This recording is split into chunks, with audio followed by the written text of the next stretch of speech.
criminal. There are stretches of the Andes where the mountains do not feel like landscape at all, but like architecture. Vast walls of stone rise through cloud and shadow, layered with jungle and moss, carved by rivers that seem less like water and more like veins running through something ancient and watchful. The air is thin, the light fractured by mist, and even now there are valleys where no road exists, and no satellite image can quite see what lies beneath the canopy.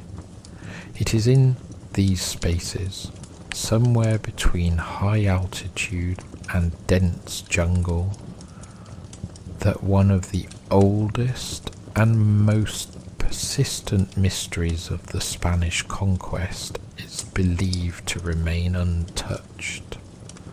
A fortune in Inca gold that vanished while under Spanish demand, carried into the mountains by men who never returned. By the early 16th century, the Spanish crown had become obsessed with the Americas, not merely as territory, but as a source of wealth so vast it could alter the balance of power in Europe. Silver from Potosi and gold from New Granada began to flow across the Atlantic in quantities never before seen, financing wars, building palaces, and transforming Spain into a global empire whose reach extended across oceans. Yet even amid this extraordinary extraction, rumours persisted of treasures still hidden, still protected, still deliberately withheld by the peoples who had once ruled these lands. Among the most powerful of these rumours were those connected to the Inca Empire and to the final days of its emperor, Atahualpa. In 1532, Francisco Pizarro and his small contingent of Spanish soldiers entered the Andean highlands and arranged a meeting with Atahualpa in the city of Cajamarca. What followed is one of the most studied and brutal episodes of the conquest. Through deception and superior weaponry, the Spanish captured the emperor, killing thousands of his attendants in a matter of hours. Atahualpa, understanding both the greed and the desperation of the men who held him, proposed a ransom unprecedented in scale. He promised to fill a room with gold and 2 more with silver in exchange for his release. The room itself, according to Spanish chroniclers, measured roughly 22 feet long and 17 feet wide, and Atahualpa indicated a height he could reach with his arm raised. Everything within that volume, he said, would be filled with gold objects gathered from across the empire. Over the following months, messengers travelled throughout Inca territory carrying orders to temples, palaces, and sacred storehouses.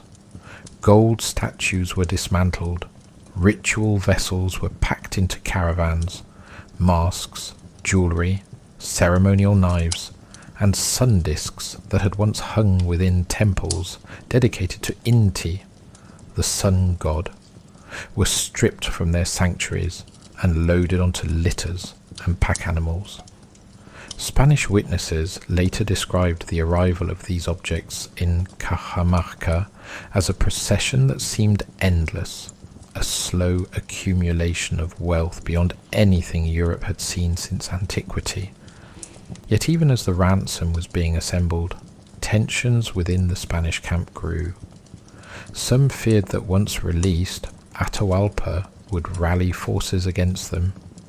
Others believed executing him would demonstrate Spanish dominance and eliminate any future threat. In July of 1533, despite the partial payment of the ransom, and despite ongoing deliveries of treasure still en route, Atahualpa was executed by garrote. News of his death travelled outward along the same mountain roads that had carried the gold. Somewhere along those roads, according to both Spanish and later indigenous accounts, were Inca generals and porters transporting what remained of the promised treasure, an enormous caravan of gold and silver objects that had not yet reached Cajamarca. When they learned that the emperor for whom this wealth had been gathered was already dead, they faced a decision that would shape centuries of speculation. Rather than continue toward the Spanish, they turned away. Spanish reports from the period are fragmented but consistent in one crucial detail. A significant portion of the ransom never arrived. Chroniclers writing within decades of the conquest refer to convoys that disappeared into mountainous terrain, guided by priests and nobles who knew the hidden paths of the Andes.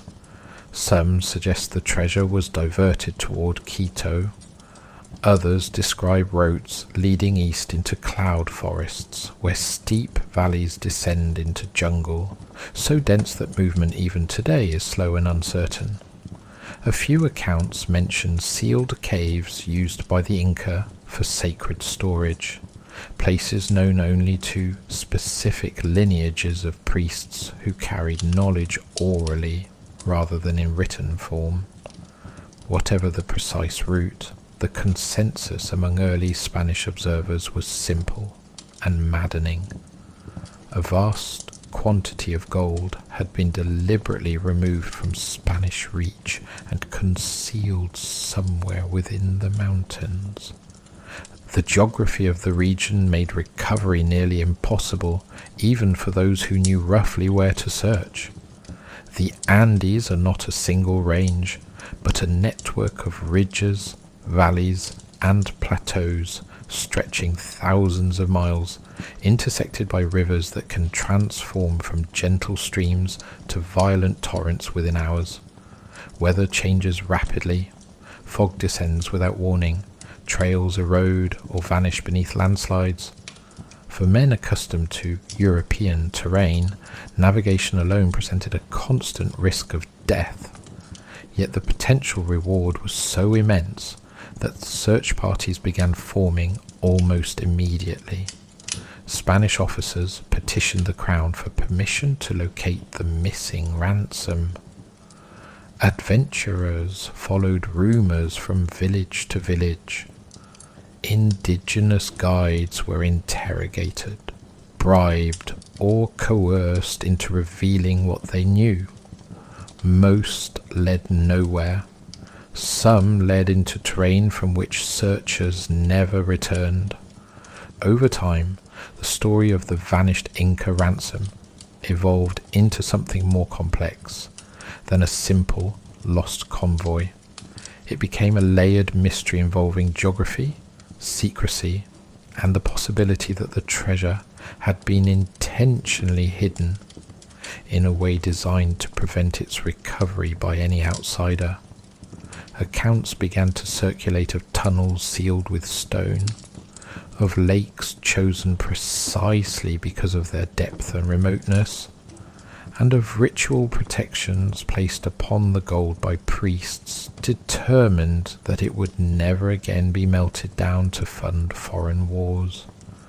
Whether these protections were symbolic or believed to be literal matters of spiritual defense is difficult to determine from surviving records. What is clear is that many who went searching over the centuries came to believe the treasure was not merely hidden, but guarded in ways that extended beyond physical obstacles.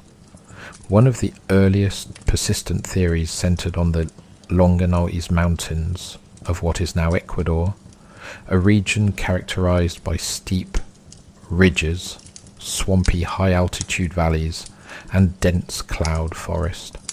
Even today, the area remains sparsely mapped and notoriously difficult to traverse. Spanish-era references describe it as a place where paths vanish into vapor and where compasses behave unpredictably due to mineral deposits in the rock. Indigenous oral traditions from nearby communities speak of sacred storage sites used during times of crisis, locations chosen specifically because they were nearly impossible for outsiders to reach. By the late 16th century, rumours had begun to circulate that the missing ransom had been diverted into this region and concealed within caves or artificial chambers constructed for that purpose. Despite repeated attempts, no definitive recovery was ever recorded. Instead, the mystery deepened, drawing in generations of explorers who believed that somewhere beneath layers of moss, stone, and soil lay objects once handled by priests and emperors, objects whose disappearance altered not only the fate of an empire, but the economic history of the world. The gold taken during the conquest of the Americas reshaped global trade, funded European conflicts, and accelerated the rise of colonial power. Yet a portion of that wealth, perhaps a substantial portion, appears to have slipped beyond reach at the very moment it was most desired. It is this absence, more than any confirmed discovery, that has sustained fascination for nearly 5 centuries. From the beginning, there were hints that locating the treasure would require more than endurance or luck. Spanish searchers reported guides who refused to travel certain routes after sunset. Travellers spoke of valleys where sound carried strangely and where landmarks seemed to shift in fog. Whether these observations reflected genuine environmental phenomena or the psychological effects of isolation and altitude is difficult to separate from the narratives that grew around them. What matters is that by the time the further century of searching had passed, the lost Inca gold had already acquired a reputation, not merely as a hidden fortune, but as something resistant to discovery, something that seemed to evade those who pursued it too directly. Within official Spanish correspondence, references to the missing ransom continued sporadically throughout the 16th and 17th centuries. Governors wrote of planned expeditions. Missionaries reported hearing stories from remote communities. Soldiers claimed to have glimpsed worked gold in caves during patrols but were unable to relocate the sites. None of these accounts resulted in confirmed recovery. Instead, they formed a scattered archive of near misses and unfinished searches, a paper trail of frustration and speculation that extended across decades. The absence of resolution only intensified belief that the treasure existed in substantial quantity and remained hidden somewhere beyond the reach of ordinary exploration. As the centuries progressed, the story of the vanished caravan became less a single event and more a framework into which other rumours and discoveries were fitted. Any report of gold found in a remote terrain was compared against descriptions of the missing ransom. Any unexplained disappearance of a search party was folded into the broader narrative. By the 18th century, European travellers arriving in South America often carried with them not only maps and equipment, but copies of earlier chronicles describing the lost Inca wealth. Some came as scholars, others came openly as treasure hunters. Nearly all left without what they had hoped to find, yet the core elements of the story remained remarkably stable across time. An emperor captured, a ransom gathered, an execution carried out despite payment, a convoy of gold redirected into the mountains, and somewhere beyond the last confirmed sighting, a silence that has never been fully explained. It is within that silence that the mystery continues to reside, not simply as a question of location, but as a lingering possibility that vast quantities of ceremonial and imperial gold still lie where they were placed nearly 500 years ago, untouched by melting furnaces or museum display cases, resting instead beneath layers of earth and stone that have kept their secret longer than any modern nation has existed.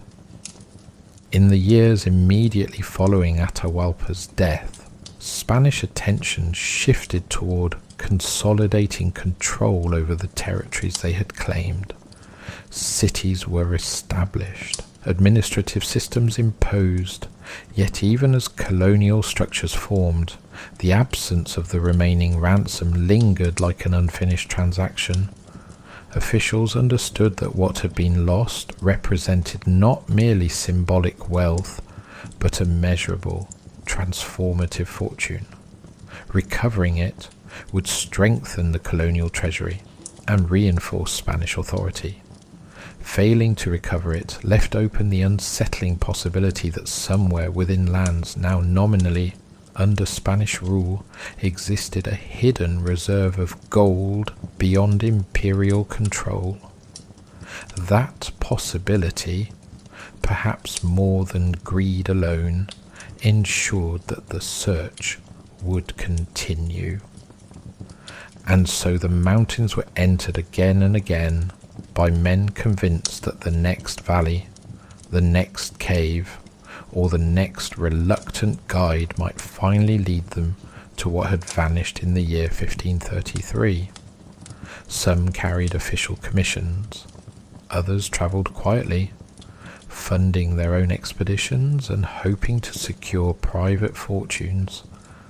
Many kept journals, fragments of which survive, describing terrain that seemed to resist mapping and routes that dissolved into uncertainty. A few claimed success in locating signs of hidden chambers or worked metal. None produced verifiable proof sufficient to end the search. Instead, they left behind accounts that would draw others into the same landscapes, following the same rumours, repeating the same pattern of anticipation and disappearance that has defined this mystery from its beginning. Somewhere in the Andes, perhaps beneath a collapsed tunnel, or at the bottom of a lake whose surface reflects only ski and cloud, there may still exist a concentration of gold gathered under imperial command and hidden in defiance of conquest. If so, it remains one of the few great fortunes of the colonial era, never conclusively recovered, a silent counterpoint to the vast quantities of precious metal that did reach Europe and reshape global history. Whether it lies intact or scattered, cursed or merely concealed by terrain, its continued absence has allowed it to occupy a peculiar place between documented history and enduring legend, a place where records and rumours overlap, and where each new generation of searchers must decide how much of what they pursue belongs to fact, and how much to the persistent human need to believe that something immense and valuable still waits to be found. In the months and years that followed the execution of Atahualpa, the Spanish found themselves in possession of extraordinary wealth, and yet haunted by the knowledge that a substantial portion of it had slipped away at the final moment. The gold that did reach Cajamarca was melted down almost immediately. Sacred objects, many centuries old and shaped with ceremonial precision, were reduced to ingots for ease of division and transport. Spanish soldiers who had never owned more than a few coins in their lives suddenly found themselves handling bars of gold, cut from ritual vessels and sun discs that had once hung within the holiest temples of the Inca world. Chroniclers recorded the distribution with bureaucratic precision, noting weights and shares as if the process were routine rather than the dismantling of an entire empire's sacred material culture. Yet amid this transformation of objects into bullion, the absence of the remaining ransom persisted as a source of unease. Several Spanish officers wrote letters to superiors describing reports from indigenous informants that large quantities of gold were still in transit at the time of Atahualpa's death. These reports described caravans consisting of hundreds of porters moving through high-altitude passes, escorted by soldiers loyal to the Inca nobility, and guided by priests familiar with remote storage sites used during times of war. When news of the emperor's execution reached them, the account said, the caravan did not scatter but instead moved with deliberate coordination toward predetermined locations. Whether those locations were caves, lakes, or constructed vaults remains uncertain, but the implication was clear. The gold had not been lost through accident or ambush, but intentionally concealed. Early attempts to recover the missing wealth were crude and often violent. Spanish commanders ordered interrogations of local leaders, demanding information about hidden storage sites. Some indigenous guides, under pressure or in exchange for promises of leniency, agreed to lead small expeditions into mountainous terrain. Many of these journeys ended quickly due to weather, altitude sickness, or simple disorientation. Others penetrated deeper into regions where trails narrowed to precarious ledges and rivers cut through steep ravines. In a handful of cases, search parties reported finding signs that seemed to confirm the existence of hidden deposits. Worked stone near cave entrances, fragments of ceremonial metal objects partially buried in soil, or oral accounts describing priests sealing tunnels with stone and clay. None of these discoveries led to the recovery of significant treasure. Instead, they reinforced the belief that the gold existed, but had been hidden with extraordinary care. The brutality of the conquest itself added another layer to the mystery. Spanish soldiers frequently destroyed temples and sacred sites in search of precious metals, dismantling walls and altars in the hope that gold had been concealed within. Indigenous communities responded by moving remaining sacred objects into increasingly remote locations. Some were buried, others were submerged in lakes or rivers believed to possess spiritual significance. Over time, these acts of concealment became intertwined with the larger narrative of the missing ransom.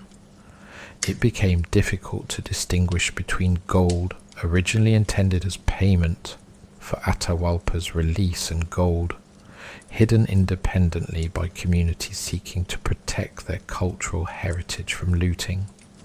For Spanish searchers, however, the distinction mattered little. Any rumor of concealed gold was pursued with equal urgency. By the late 16th century, the search had begun to assume a more organized character.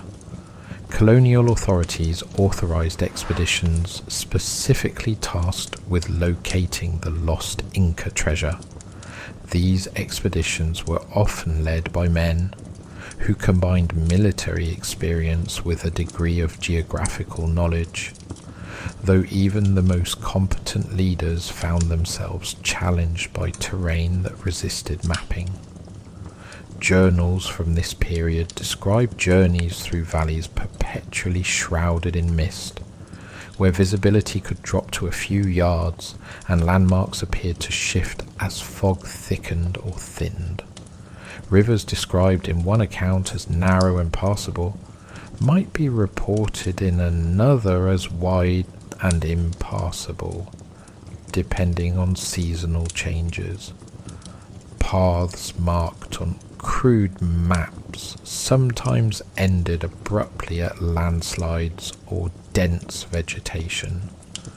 The cumulative effect was a landscape that seemed to defy consistent documentation. One recurring destination for these searchers was the region now known as the Llanganates. Spanish descriptions portray it as a labyrinth of ridges and wetlands where movement is slow and orientation difficult. High altitude bogs swallow footprints within minutes. Sudden storms can obscure entire mountain slopes. In certain areas, mineral deposits in the rock interfere with magnetic compasses, producing erratic readings that can mislead even experienced navigators. Indigenous accounts from nearby communities speak of sacred sites within this region, used for the concealment of ritual objects during times of crisis. Some describe caves sealed with stone slabs and camouflaged with vegetation. Others mention lakes chosen for their depth and isolation, where offerings were made to deities associated with water and earth. Whether these sites were used to hide portions of the missing ransom remains unconfirmed, but the overlap between geography and oral tradition has kept the Llanganates at the centre of treasure speculation for centuries. As decades passed without definitive recovery, the story of the vanished gold began to attract not only official expeditions, but also independent adventurers. Some were former soldiers seeking fortune after leaving military service. Others were merchants or minor nobles hoping to secure wealth through discovery. A few were scholars intrigued by the historical implications of locating objects associated with Atahualpa's ransom. Their methods varied. Some relied heavily on indigenous guides and oral histories. Others attempted to interpret early Spanish chronicles in the hope of identifying overlooked geographical clues. Many combined both approaches, cross-referencing written accounts with local legends to construct speculative maps pointing toward possible hiding places. Disturbing details occasionally surfaced within these narratives. Several accounts describe search parties encountering abandoned camps containing equipment left behind in haste, as if their occupants had fled or vanished suddenly. In at least one case from the late 1500s, a group of explorers reportedly discovered human remains near a cave entrance, alongside tools used for excavation, suggesting that an earlier search had ended in death. Whether these deaths resulted from environmental hazards, conflict with local groups, or internal disputes among the searchers themselves is unclear. What is clear is that the pursuit of the missing treasure carried significant risk even in its earliest phases. Spanish administrators grew increasingly frustrated with the lack of results. Letters preserved in colonial archives reveal repeated requests for funding, followed by equally frequent expressions of disappointment when expeditions returned empty-handed. Some officials began to suspect that indigenous informants were deliberately providing misleading information to protect sacred sites. Others believed that the treasure had been moved repeatedly over time, transferred from one hidden location to another as Spanish presence expanded. A few concluded that the gold might have been dispersed or destroyed to prevent its capture, though this theory conflicted with persistent reports of large quantities still intact in remote regions. Amid these uncertainties, a rough catalogue of the missing objects began to emerge based on testimonies from those who had seen portions of the ransom before it disappeared. Spanish chroniclers described life-size statues of deities cast in solid gold, ceremonial masks inlaid with turquoise and shell, necklaces composed of large hammered beads, and ritual vessels used in offerings to the sun. There were reports of golden corn cobs crafted with botanical precision, intended for placement within temple gardens as symbolic offerings. Large discs representing the sun, some said to measure several feet across, had once adorned temple walls before being removed and packed for transport. Finely worked jewellery belonging to Inca nobility, including ear spools and pectoral ornaments, was also said to have been part of the convoy. The combined weight of these objects, according to contemporary estimates, amounted to several tons of precious metal, not including the silver that accompanied it. Each item carried not only material value, but cultural and spiritual significance. Many had been created for ritual use rather than trade. Their transformation into ransom represented a profound disruption of religious life within the Inca world. The possibility that such objects were now hidden rather than destroyed added a further layer of meaning to the search. For Spanish treasure hunters, they represented immense financial gain. For indigenous communities, they symbolized continuity and resistance, remnants of a world that conquest had attempted to erase, but had not entirely succeeded in obliterating. By the early 17th century, the search for the missing Inca gold had become an enduring feature of colonial life into parts of South America. New expeditions were launched whenever fresh rumours surfaced. Old maps were re-examined. Guides were recruited and questioned. Each generation inherited not only the hope of discovery, but also the accumulated frustrations of those who had searched before them. The mountains remained silent. Caves collapsed or proved empty.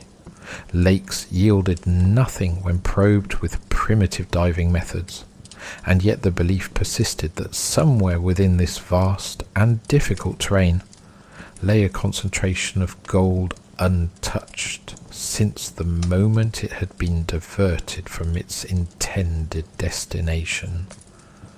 Over time, the narrative of the vanished ransom began to absorb elements that blurred the boundary between documented history and emerging legend.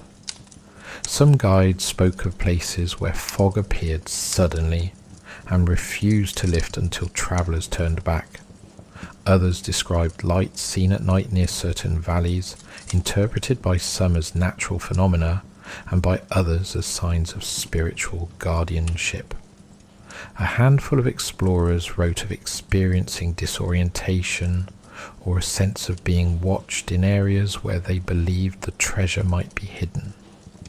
Whether these experiences reflected environmental stress, altitude effects, or the psychological weight of expectation is impossible to determine from surviving records. What matters is that such accounts contributed to a growing perception that the treasure was protected not only by geography, but by something less easily defined. Despite centuries of searching, no expedition during this period produced evidence sufficient to resolve the mystery. Instead, they left behind journals, rumours, and partial discoveries that hinted at proximity without providing confirmation. Each failure deepened the sense that the missing gold occupied a space just beyond reach, present enough to inspire continued pursuit, yet elusive enough to resist final discovery. It is within this pattern of repeated approach and repeated absence that the story of the lost conquistador treasure continued to evolve, drawing ever more individuals into landscapes where history and speculation merged, and where the possibility of immense wealth remained suspended between fact and enduring uncertainty. By the 18th century, the search for the missing Inca ransom had shifted from a largely official concern of colonial administrators into something closer to a quiet obsession shared by travellers, prospectors, and scholars who moved through the Andean territories, with journals in their packs and rumours in their minds. The region most frequently mentioned in connection with the vanished convoy was still the Llanates Range, a stretch of highland wilderness where steep mountains rise into cold mist and then descend sharply into jungle valleys dense enough to swallow entire expeditions. Unlike the more travelled mining regions to the south, the Llanates remained largely untouched by systematic colonial extraction, not because they lacked resources, but because they resisted easy access. Even experienced indigenous traders avoided certain routes except in favourable weather, and some valleys were spoken of in terms usually reserved for sacred or dangerous ground. Spanish and later Republican-era explorers described the terrain with a mixture of precision and unease. Valleys filled with peat bogs could appear firm from a distance and then collapse underfoot, swallowing animals and equipment. Moss-covered rock formations created natural mazes where orientation became uncertain within minutes.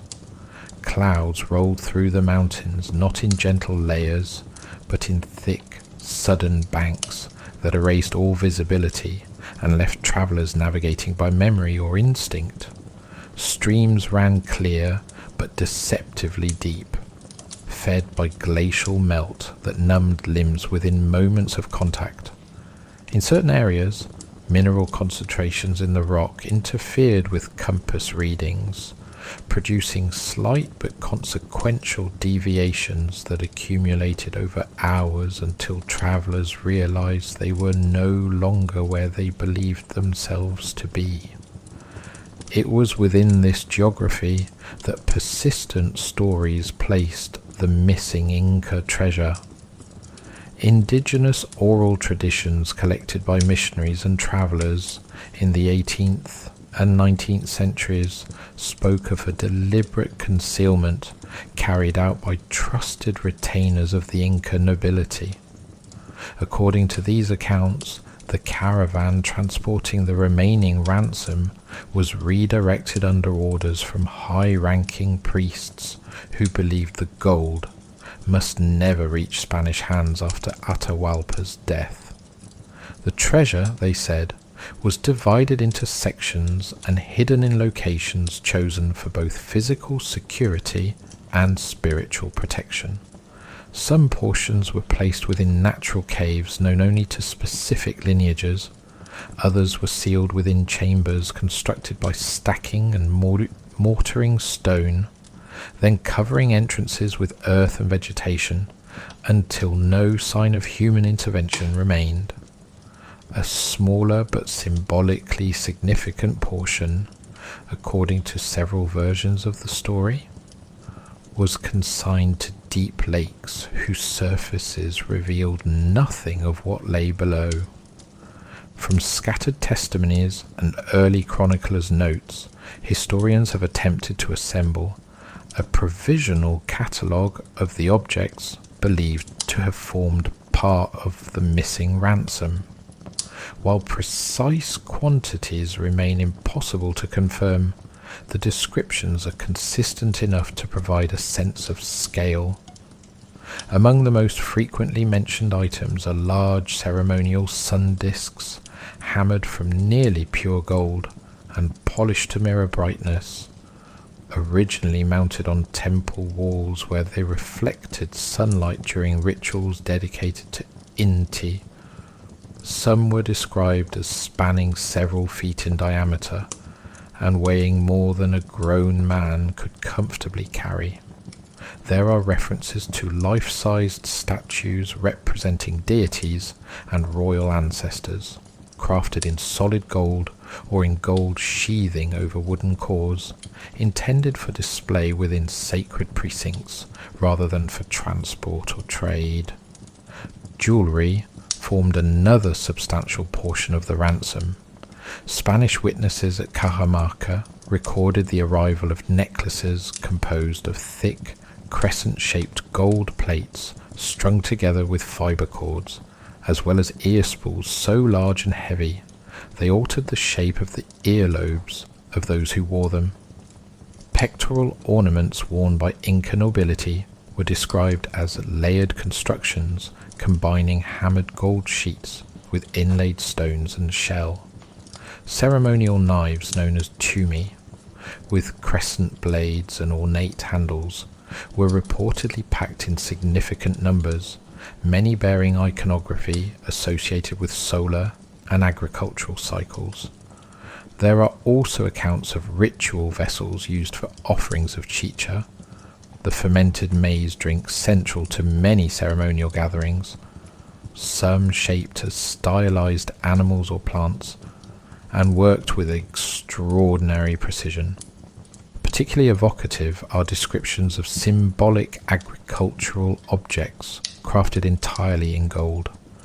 Chroniclers mention life-sized maize cobs formed from individually hammered kernels, arranged in temple gardens as representations of abundance and divine favour. Llamas, both small figurines and larger sculptural forms, appear frequently in the accounts, reflecting the animal's importance within Andean economic and spiritual life. Masks intended for ceremonial use, some inlaid with turquoise and mother of pearl, were said to have been removed from mummified ancestors and packed alongside other sacred items. These were not objects created for commerce or display in a secular sense. They were embedded within ritual systems and carried meanings that extended far beyond material value.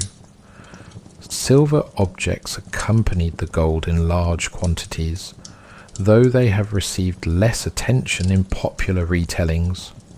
Spanish records indicate that Atahualpa's ransom included rooms filled with silver vessels and ornaments collected from across the empire.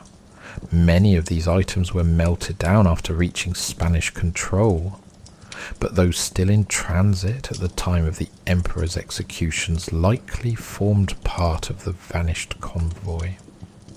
The combined weight of gold and silver described in early accounts suggests a treasure measured not in chests, but in tons, requiring coordinated transport by hundreds of porters moving along carefully selected routes through mountainous terrain. As the catalogue of missing objects grew in detail, so too did the stories of those who sought them. By the early 19th century, the search for the lost Inca gold had become a kind of informal tradition among certain travellers passing through Ecuador and Peru. Some arrived with academic interest, hoping to verify historical accounts. Others came openly in pursuit of wealth. Many carried with them copies of earlier explorers' journals, attempting to retrace routes they described decades or even centuries before. The result was a sequence of overlapping expeditions, each building upon the fragments left by its predecessors. One of the earliest widely circulated micro-stories concerns a Spanish-born explorer who travelled into the Langanetas in the late 1700s after obtaining what he believed to be a map derived from indigenous sources. According to his surviving journal, he and a small party followed a route marked by distinctive rock formations and high-altitude wetlands. Several weeks into the journey, he recorded discovering what appeared to be worked stone partially concealed by vegetation near a cave entrance.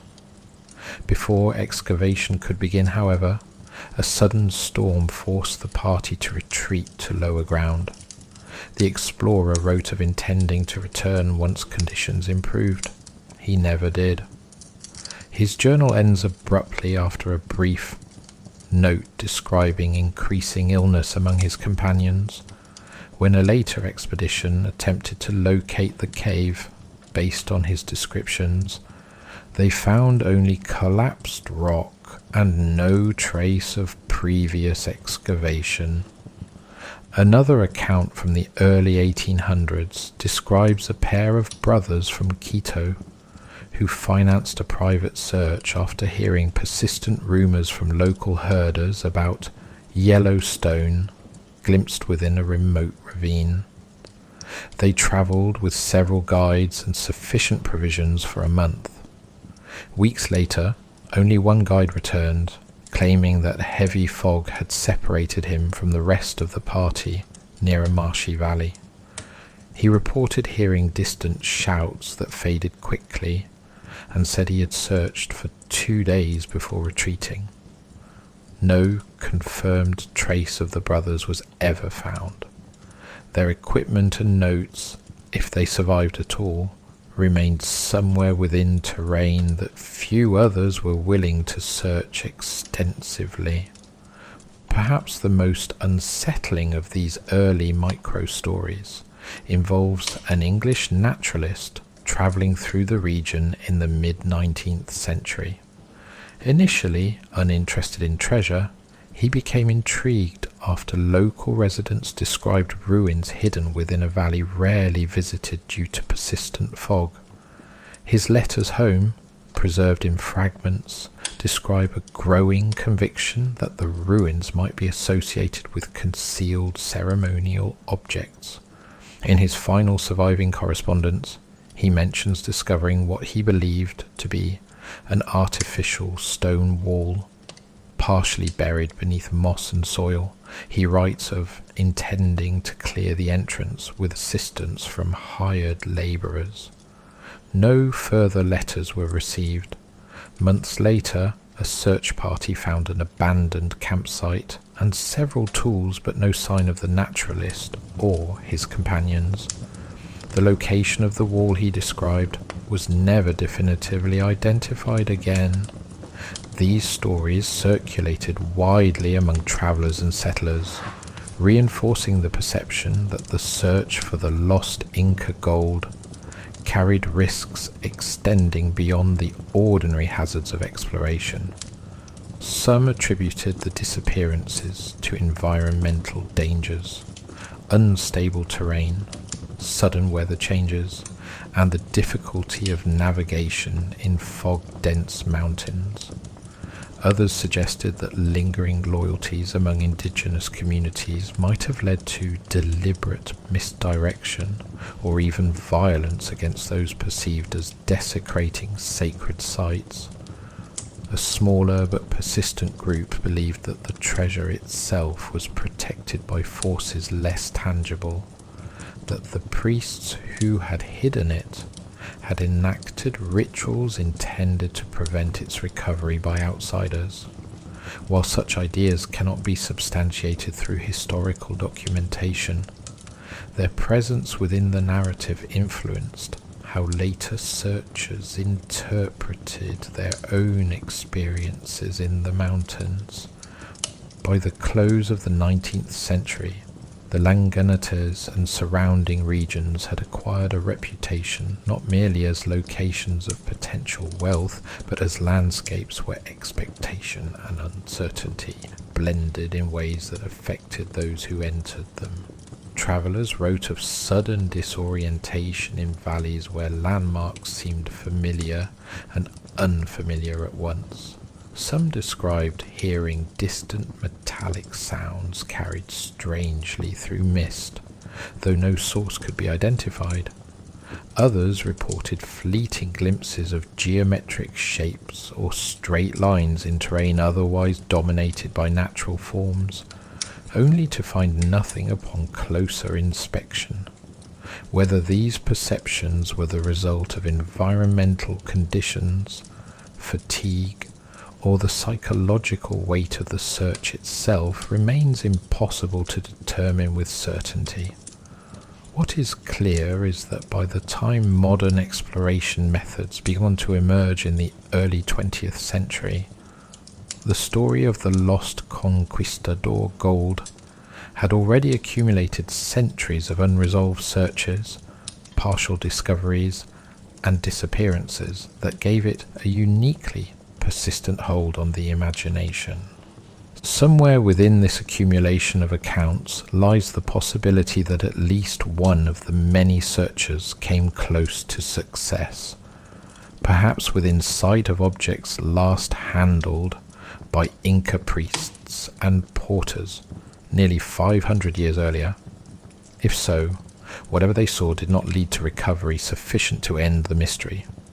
Instead, it deepened the sense that the treasure exists in a state of prolonged concealment, neither proven nor disproven, waiting within terrain that has preserved its secrecy across generations.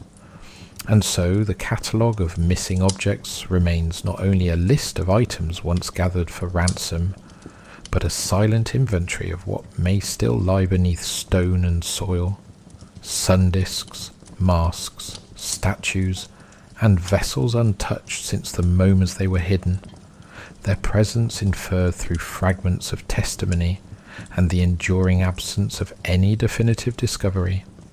By the late 19th century, the search for the vanished Inca ransom had shifted from scattered individual expeditions into something approaching fixation among a particular type of traveller. Educated enough to read old Spanish chronicles, wealthy enough to fund private journeys, and convinced that centuries of failure simply meant no one had yet searched with sufficient discipline, the Andes, and particularly the Langanetes region, began to attract these men with a peculiar intensity. They arrived carrying survey instruments, journals bound in leather, and copies of maps derived from fragments of earlier accounts. Some presented themselves as scientists or historians. Others made no attempt to disguise their motives. All believed, at least privately, that they might succeed where generations before them had not. One of the most frequently cited figures of this period was a prospector whose writings circulated widely among English-speaking explorers in the 1870s. He claimed to have acquired what he described as a derived map based on indigenous knowledge passed through intermediaries. The document, according to his own account, marked a route beginning in relatively accessible highlands and then turning east into a series of valleys characterized by marshy ground and irregular rock formations. He traveled with a small team, including local guides familiar with seasonal weather patterns. For weeks they moved through terrain described in his journal as resistant to memory, where landmarks appeared consistent at a distance, yet difficult to recognize upon approach.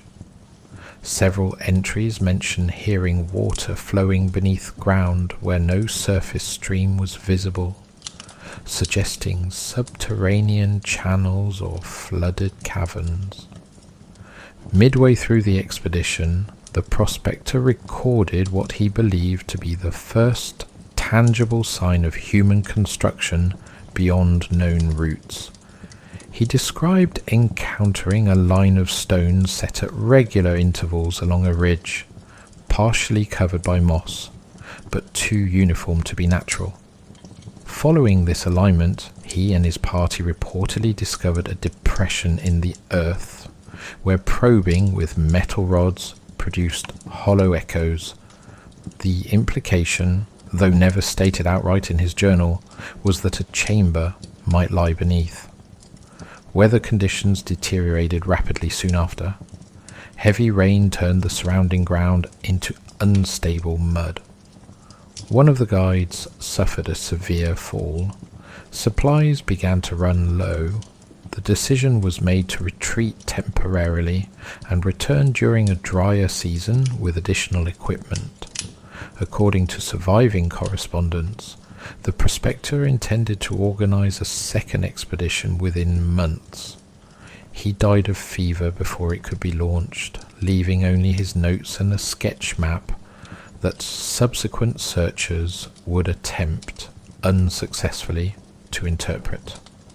The late 19th and early 20th centuries saw a succession of similar ventures, each building upon fragments left by predecessors. Some were modest undertakings lasting only weeks. Others extended for months, supported by pack animals and teams of hired labourers. The tone of the journals from this period shifts noticeably from cautious optimism to something more strained.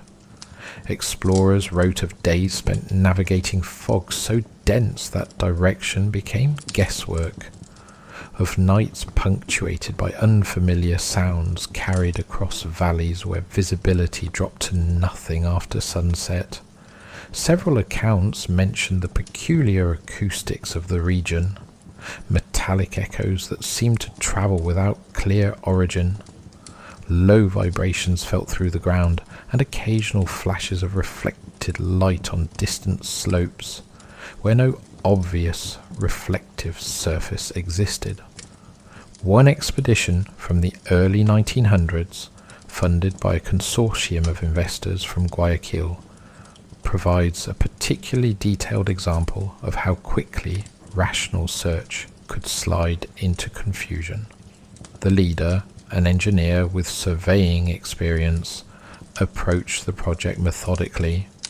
He divided the search area into grids, established base camps, and maintained meticulous records of daily movement. For several weeks, the expedition progressed without incident. Then, according to his surviving log, members of the party began reporting difficulty retracing routes between camps that had been visited repeatedly. Landmarks noted in previous days' entries appeared altered or absent. Paths marked with cut branches seemed to end abruptly or lead into marshy ground where no trail had existed before. The engineer attributed these discrepancies initially to fatigue and poor visibility. His tone shifts in later entries, becoming terse and increasingly uncertain. The final pages of the log describe an incident in which 2 labourers failed to return from a short reconnaissance mission. A search conducted the following morning found their equipment near a shallow ravine, but no sign of the men themselves. The expedition withdrew soon after. No trace of the missing labourers was ever documented. Not all micro-stories end in disappearance. Some conclude with psychological unravelling rather than physical loss. An American surveyor travelling through the region in 1913 left behind a journal that reads at first like a conventional travel record. Descriptions of flora, altitude measurements, and occasional references to rumours of hidden gold. As the weeks progress, the tone changes subtly. He begins to write of recurring dreams involving geometric shapes and underground chambers. Later entries describe waking disorientation, an inability to determine direction even when standing in familiar terrain.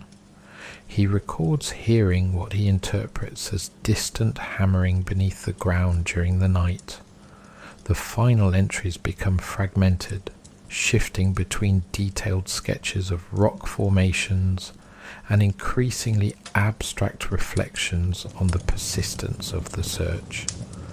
The journal was found years later among his possessions after he returned home prematurely and withdrew from public life. He never spoke publicly about what he believed he had experienced.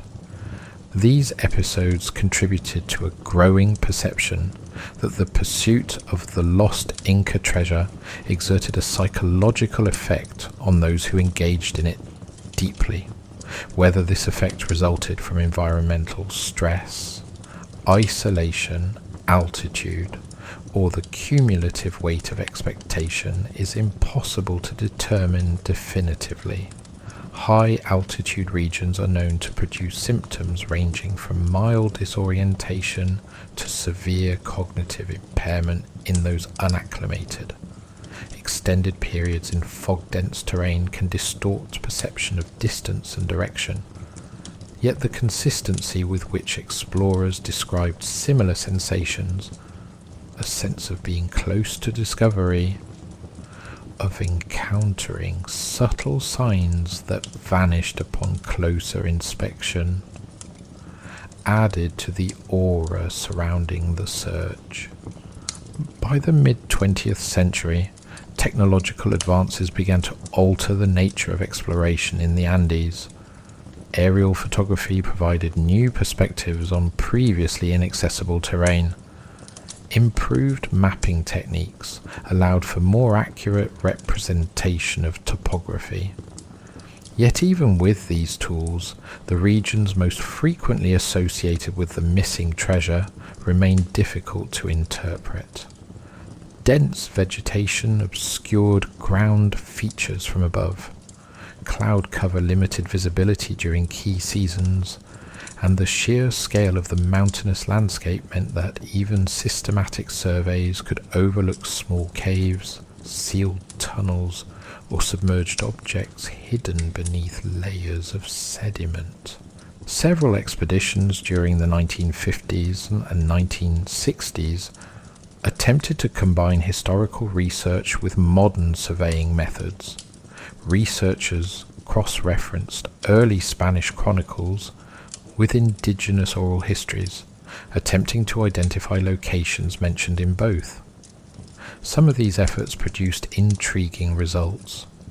Reports of worked stone in remote valleys, fragments of metal objects inconsistent with known colonial-era mining activity, and occasional accounts from local residents describing areas avoided for reasons not fully explained. None of these findings led to definitive recovery of the missing ransom. Instead, they reinforced the pattern that had defined the search for centuries. Proximity without confirmation, hints without resolution. The darker aspects of the narrative also persisted. Stories circulated of searchers who became reclusive after returning from unsuccessful expeditions, convinced they had overlooked something crucial. Others spent years attempting to reconstruct routes described in fragmentary journals, only to abandon the effort after repeated failure. A small number reportedly claimed to have seen objects consistent with descriptions of Inca ceremonial gold, but were unable to relocate the sites where they believed these glimpses occurred. Such claims, lacking verifiable evidence, remain part of the broader folklore surrounding the treasure rather than established historical fact. Yet their recurrence across decades has contributed to the enduring sense that the missing gold occupies a space just beyond reach, visible only in fragments and never fully revealed. Local communities living near the most frequently searched regions developed their own perspectives on the continued influx of treasure seekers. Some viewed them with quiet amusement, regarding the mountains as places where outsiders often underestimated both terrain and weather. Others treated certain valleys and lakes with a degree of caution rooted in long-standing cultural beliefs. Guides sometimes agreed to lead expeditions partway into remote areas, but refused to proceed beyond specific points, citing reasons that blended practical concern with references to places considered spiritually sensitive. Whether these refusals reflected genuine belief in protective forces or simply an understanding of the dangers involved is difficult to determine. What is clear is that even in the 20th century, the search for the lost conquista or gold remained entangled with landscapes and traditions that resisted straightforward exploration. By the time satellite imaging and digital mapping technologies became available in the late 20th and early 21st centuries, the mystery had already accumulated nearly 500 years of unresolved searching. Modern tools offered new possibilities for identifying anomalies in terrain and vegetation patterns, yet they also revealed just how vast the potential hiding places remained. The Andes and adjacent cloud forests contain thousands of square miles of rugged, sparsely inhabited land. Caves collapse and reform. Rivers alter courses. Landslides bury and expose sections of ground unpredictably. Within such a dynamic environment, objects concealed centuries ago could remain hidden indefinitely, their presence detectable only through chance discovery or precise knowledge passed down through generations. And so the search continues, not as a single coordinated effort, but as a dispersed series of attempts carried out by historians, explorers, and occasional fortune seekers drawn by the same combination of documented history and enduring uncertainty that has sustained the mystery since 1533. Somewhere within the mountains, perhaps beneath a layer of stone that has not been disturbed since the moment it was placed, there may still rest the objects gathered for a ransom that was never completed. Sun discs, masks, statues, vessels, jewelry shaped by hands long turned to dust. Whether they remain intact or scattered, protected by terrain alone or by something less easily explained, they persist as one of the last great absents of the conquest era, a fortune that changed the course of history precisely because it did not arrive where it was meant to go. In the present day, the Andes no longer feel like the edge of the known world, at least not on maps. Satellite imaging has traced river systems once thought unmappable. GPS coordinates can be fixed to locations that earlier explorers could only describe through sketches and uncertain bearings. Drones can rise above forest canopy and transmit clear aerial views of valleys that would have taken weeks to reach on foot. Yet for all of this technological precision, the mystery of the vanished Inca ransom remains fundamentally unchanged. No confirmed cache of Atahualpa's missing gold has ever been recovered. No sealed chamber has been opened to reveal the object described in Spanish chronicles. The silence that began in 1533 persists, uninterrupted by proof. Modern expeditions tend to begin not in the mountains, but in archives. Researchers examine colonial records preserved in Lima, Quito, and Madrid, searching for overlooked references to routes or storage sites. Indigenous oral histories, recorded by anthropologists over the past century, are compared against these documents in an attempt to identify points of convergence. Certain locations appear repeatedly across sources. Remote valleys east of Quito, high altitude wetlands within the Llanganates, and deep lakes surrounded by terrain difficult to approach without local guidance. Each location offers possibilities and obstacles in equal measure.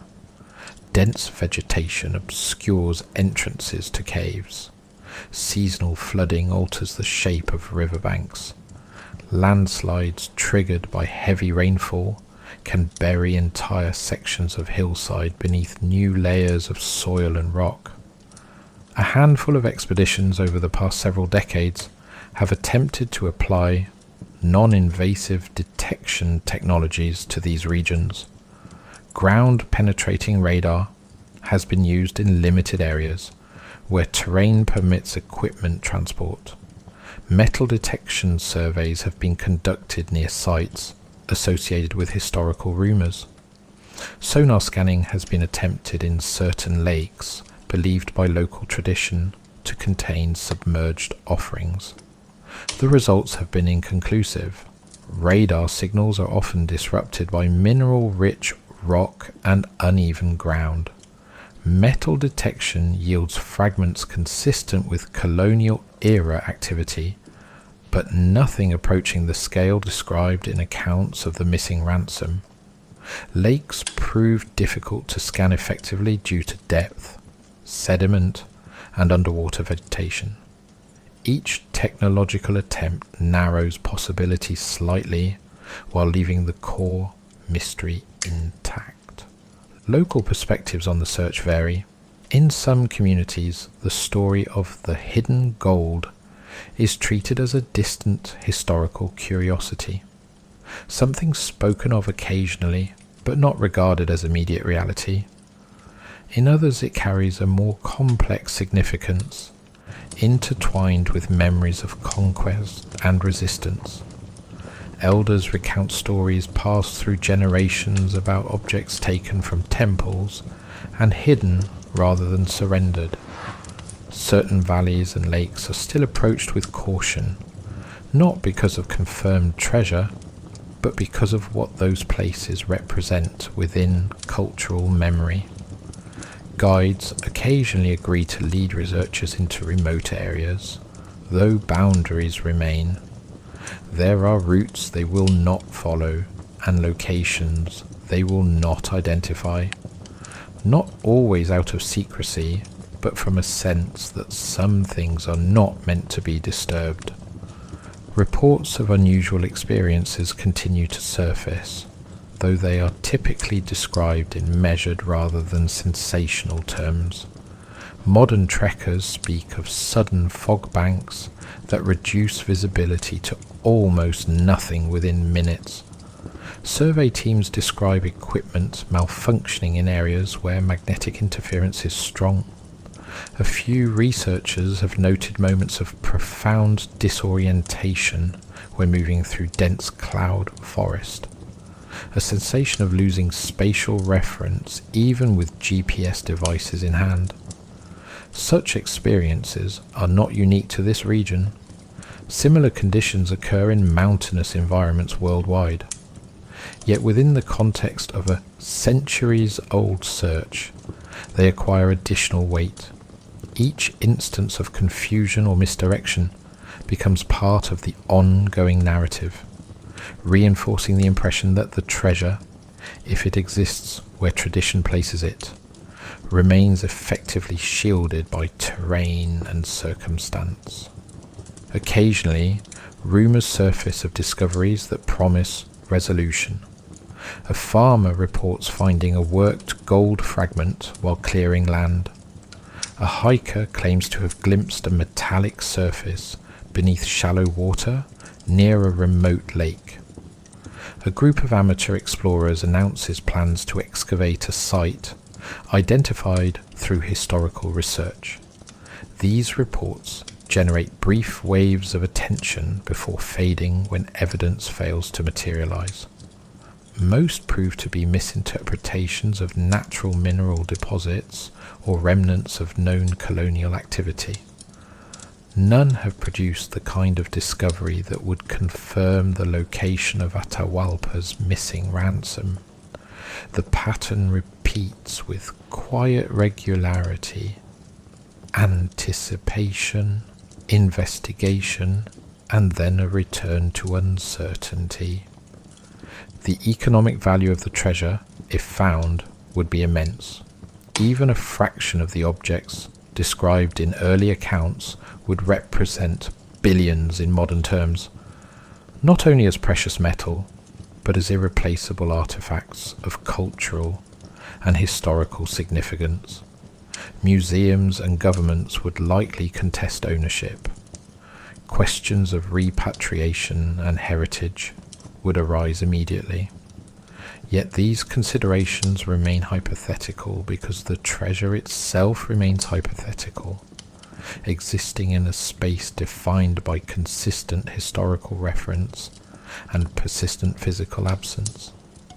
Its power lies not in confirmed presence, but in the sustained possibility that it might still be there, somewhere beyond the last verified search. There is a peculiar endurance to mysteries rooted in specific historical moments.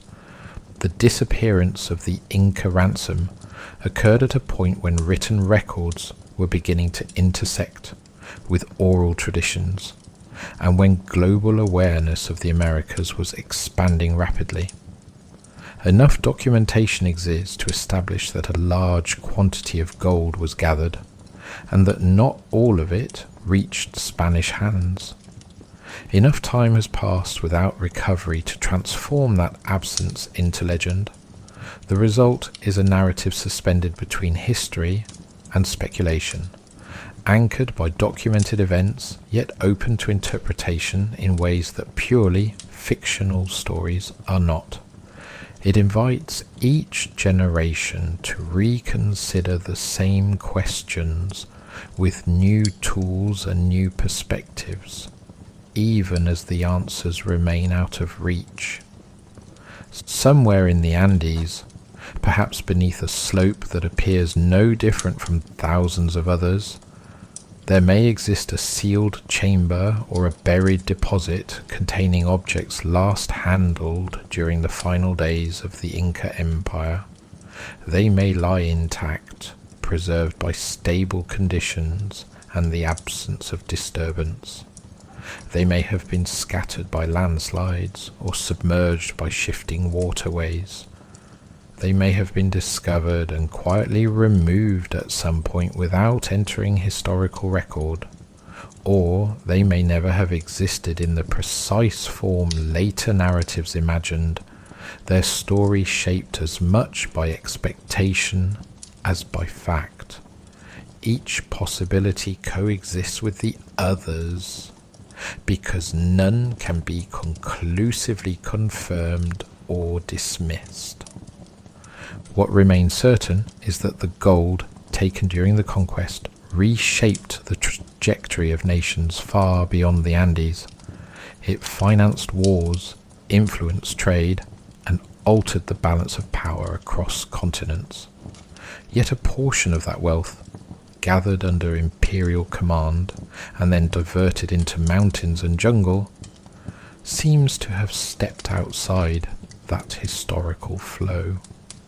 If it still rests where it was hidden, it has done so longer than most modern states have existed, untouched by the forces that transform the rest of the New World's resources into instruments of empire. In that sense, the missing ransom occupies a strange position within history, a fortune defined not by its impact, but by its absence. Treasure hunters continue to arrive, though they are fewer now and often quieter in their intentions. Some come with academic credentials and research grants. Others arrive with little more than copied maps and determination. They walk the same valleys described in journals centuries old. They study rock formations and watercourses. They listen to stories told in villages where memory extends further back than written record. Most leave without finding what they sought. A few return convinced they came close, Though close in this context is a distance that cannot be measured precisely, the mountains absorb their footsteps as they have absorbed those of every searcher before them. And so the mystery remains where it has always been, somewhere between documented history and the persistent human conviction that something of immense value still waits to be uncovered. Deep in the mountains of South America, beneath mist and jungle and stone, there may lie sun discs that once reflected temple light, masks that covered the faces of priests, statues carried across high passes under imperial command. They may rest exactly where they were placed nearly 5 centuries ago, untouched by the hands that once sought to claim them, or they may exist only as the echo of a story, repeated so often it has become inseparable from the landscape itself. Either way, the search continues in quiet forms, a map studied by lamplight, a route traced across a digital screen, a journey planned with cautious optimism. Somewhere beyond the last confirmed trail, the possibility endures that the gold diverted in 1533 did not vanish entirely, but simply withdrew from history, waiting in silence beneath earth and water, its location known only to those who carried it into the mountains and to whatever remains of them now. If you have ever stood in a casino long enough, watching lights flash and coins spill in carefully engineered celebration, you begin to notice something curious about the machines themselves. They feel permanent, immovable, almost sacred. Yet there was a time when one man treated them as puzzles rather than institutions. His name was Tommy Glenn Carmichael, and for several decades he quietly made a career out of outsmarting the American gambling industry, one device at a time. He was not a gangster in the traditional sense, nor a violent criminal. He was something far more irritating to those tasked with protecting casino revenue, a patient mechanic with a talent for observation and a stubborn refusal to lose. Tommy Glenn Carmichael was born in 1950 in Tulsa, Oklahoma, into a working-class environment that rewarded practicality over ambition. His early life gave little indication that he would one day become one of the most notorious slot machine cheats in American history. He was not particularly academic and did not pursue higher education in any serious capacity. Instead, he gravitated toward mechanical work and the sort of hands-on tinkering that often begins in childhood with radios and broken appliances. Like many men of his generation, he moved through a string of ordinary jobs and modest ambitions, eventually landing in the world of television repair. It was a practical trade and one that required careful attention to circuitry, wiring, and the inner logic of machines. That quiet apprenticeship would later prove invaluable in ways he could not yet imagine. By the early 1980s, Carmichael found himself struggling financially. The television repair business had begun to decline as sets became cheaper and more disposable, and customers were less inclined to fix rather than replace them. It was during this period of professional uncertainty that he was introduced to the world of slot machine cheating. The introduction did not come through a dramatic criminal recruitment or an elaborate conspiracy, but rather through a casual acquaintance who mentioned a device known as a top-bottom joint. The name sounded almost harmless, but its purpose was precise and illegal. It was a small metal tool designed to manipulate the internal mechanisms of certain mechanical slot machines, allowing the user to trigger payouts at will. Carmichael's first reaction was not fear but fascination. The idea that a machine designed to take money could be persuaded to give it back appealed deeply to his mechanical sensibilities. He acquired one of these early cheating devices and began studying it carefully. The tool itself was simple, essentially a bent piece of metal inserted into the payout chute of a slot machine. Once inside, it could be used to trip the switch that released coins. The process required dexterity, timing, and an understanding of how different machines were constructed. It was not a guaranteed success, but in the right hands it could be remarkably effective. He began experimenting in local casinos and gaming establishments, initially with modest results. Early attempts were clumsy and occasionally unsuccessful, but he persisted. Unlike many opportunistic cheats who relied on luck and bravado, Carmichael approached the task with the methodical patience of a technician. He studied the machines, observed casino routines, and refined his technique. Over time, he became proficient enough to extract significant amounts of money without attracting immediate attention. What began as a desperate attempt to supplement his income gradually evolved into a full-time occupation. The sums involved in those early years were not enormous by modern standards, but they were substantial enough to sustain him. A skilled operator using a top-bottom joint could extract hundreds or even thousands of dollars in a single evening, depending on the location and the machine.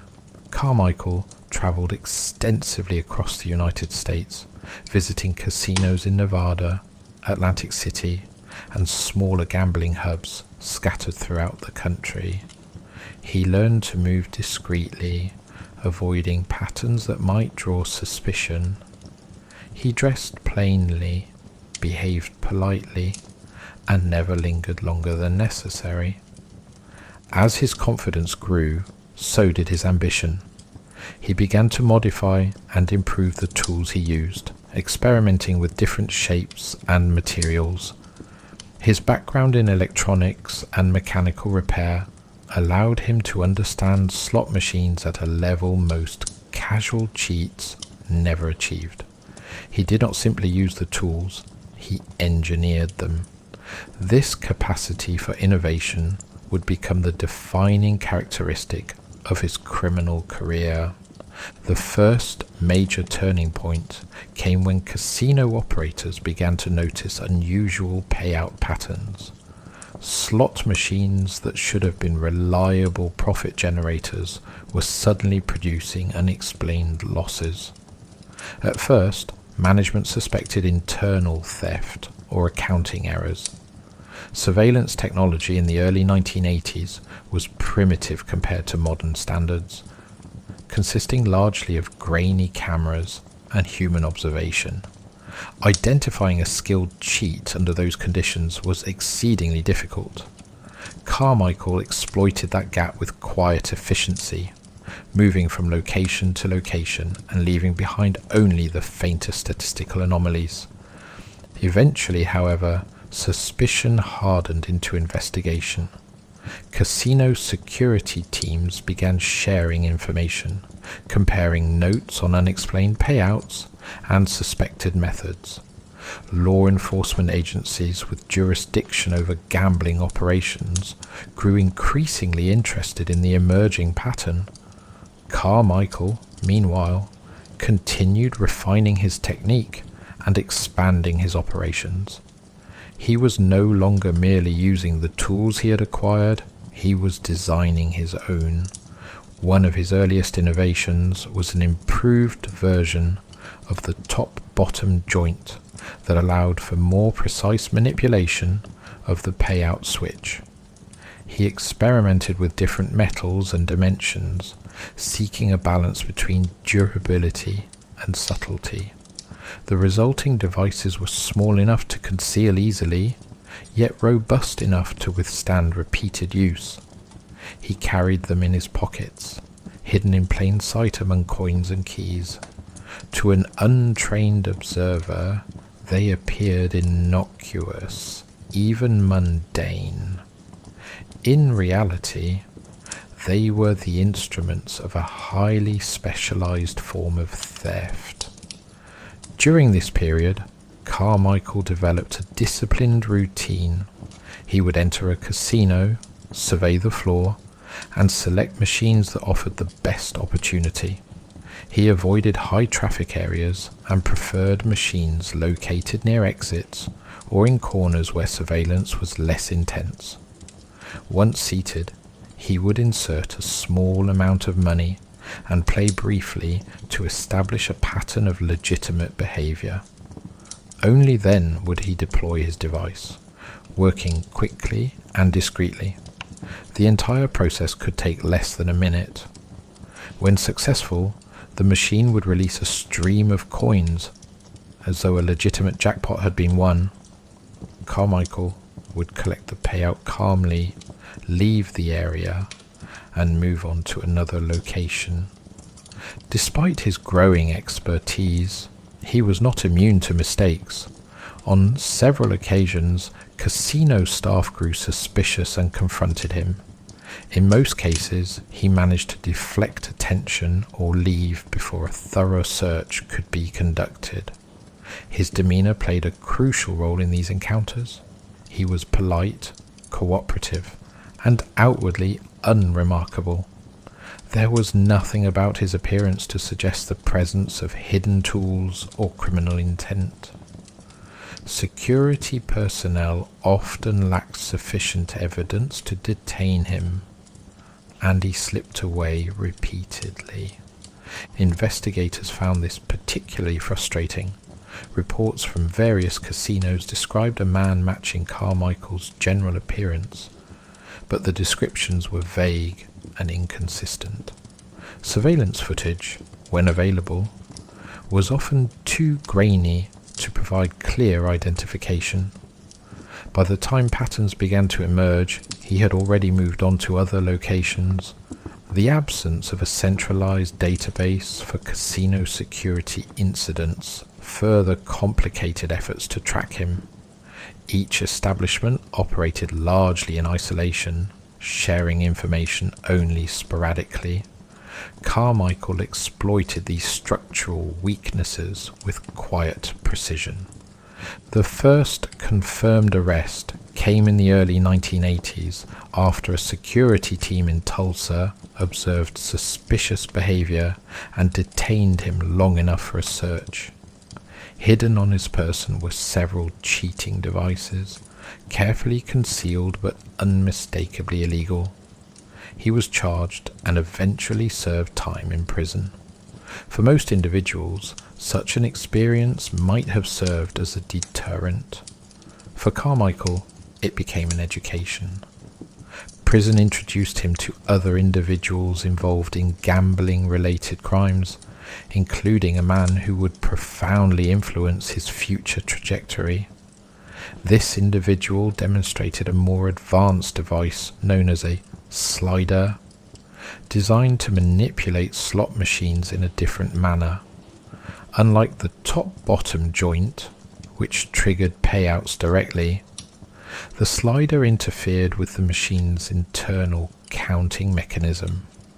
By inserting the device into the coin slot and applying pressure at the correct moment, a user could cause the machine to register multiple credits without depositing additional coins.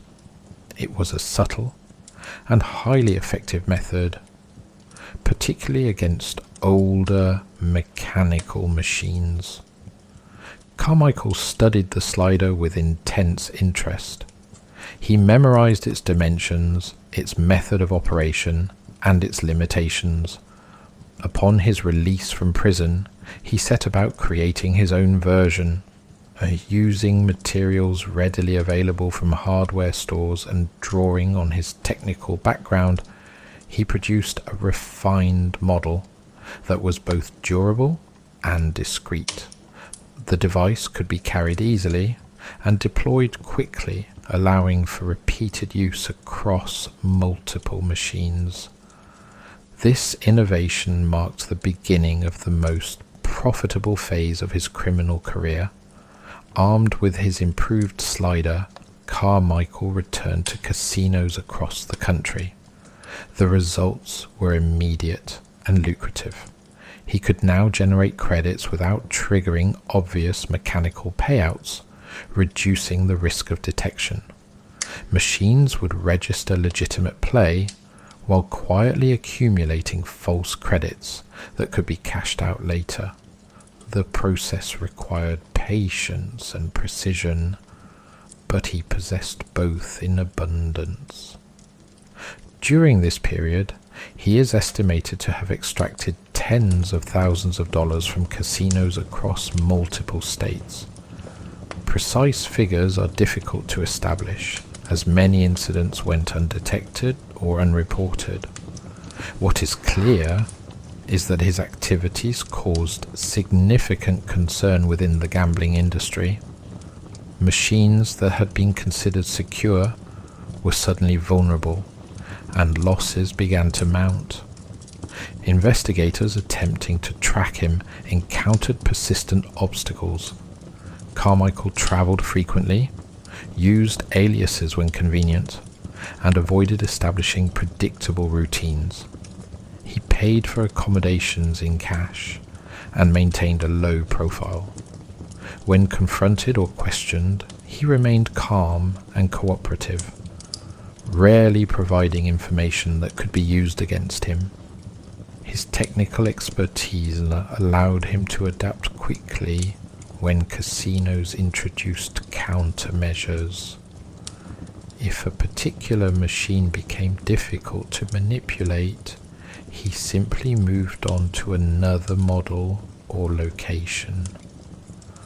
One investigator later described the experience of pursuing him as trying to catch a ghost who understood machinery better than the people who built it. Surveillance teams would review footage showing suspicious payouts, but find no clear evidence of tampering. Machines would be inspected and found mechanically sound. By the time patterns were identified, Carmichael had already moved on, leaving behind only financial discrepancies and a growing sense of irritation among casino operators. His activities did not go entirely unnoticed, however. Law enforcement agencies began to coordinate more closely with casino security departments, sharing information and developing profiles of suspected cheats. Carmichael's name surfaced repeatedly in these discussions, though concrete evidence remained elusive. He continued to operate with cautious confidence, refining his methods and expanding his reach. By the late 1980s, he had become something of a legend within certain circles. Among fellow cheats and small-time criminals, his reputation for ingenuity and discretion was well established. He was known not for flamboyant displays of wealth or reckless behavior, but for quiet efficiency and technical skill. He did not gamble for entertainment and rarely indulged in conspicuous spending. To him, slot machines were not games, but systems to be understood and exploited. It was during this period that he began to consider the broader implications of his work. The devices he created were not only tools for personal use, but potential commodities. Other individuals involved in slot machine cheating expressed interest in acquiring similar devices, and he recognized an opportunity. By producing and selling refined sliders and related tools, he could generate income without personally visiting every casino. The idea of becoming a supplier rather than solely an operator appealed to his practical instincts. This shift in strategy would eventually bring him into contact with a wider network of individuals involved in gambling-related crimes, some more competent than others. It also increased the risk of exposure. Every device sold represented a potential link back to its creator, and every user represented a potential liability. Carmichael understood these risks but proceeded nonetheless, driven by a combination of financial incentive and technical curiosity. As he expanded his activities, casino losses continued to accumulate. Investigators grew increasingly determined to identify and apprehend the individual responsible for designing and distributing the devices. Surveillance methods improved. Communication between casinos became more efficient, and law enforcement agencies devoted greater resources to the problem.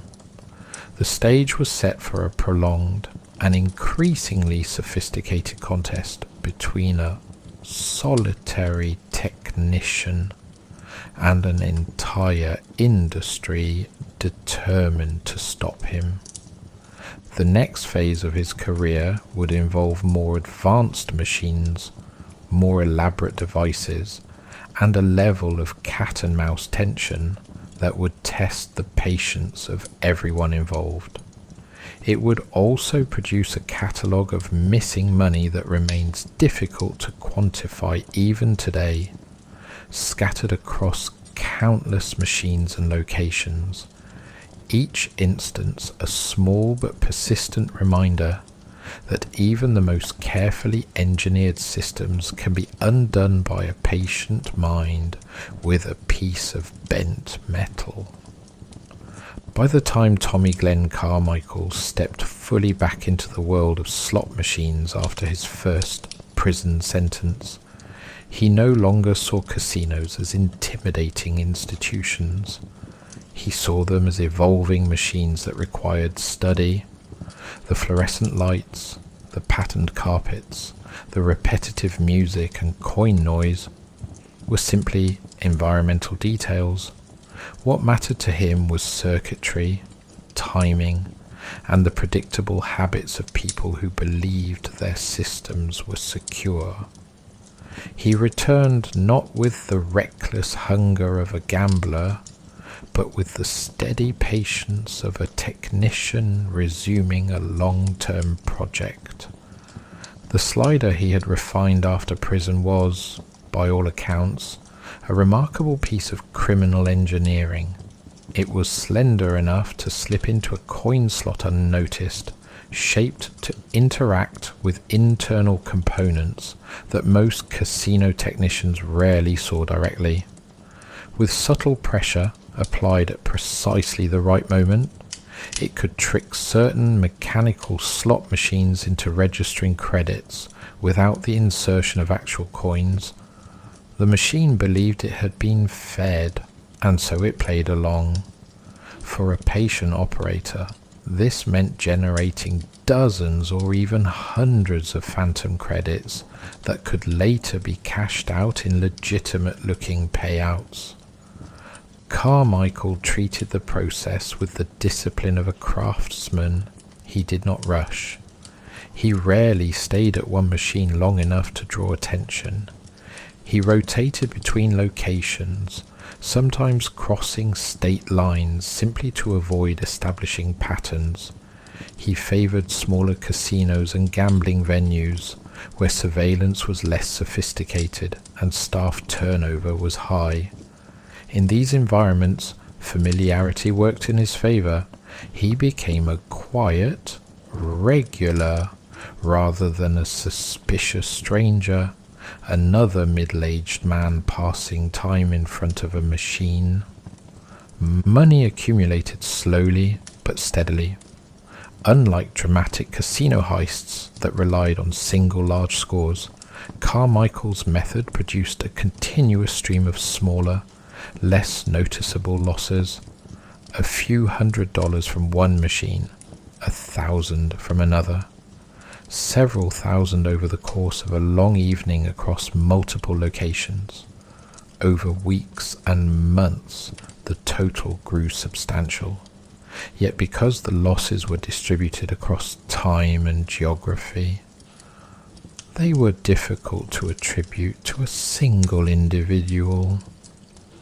A rough catalogue assembled years later by investigators attempting to reconstruct his activities suggested that during the mid to late 1980s alone, Carmichael and those using his devices may have extracted well over $100,000 from slot machines across Oklahoma, Nevada, California, and parts of the Midwest.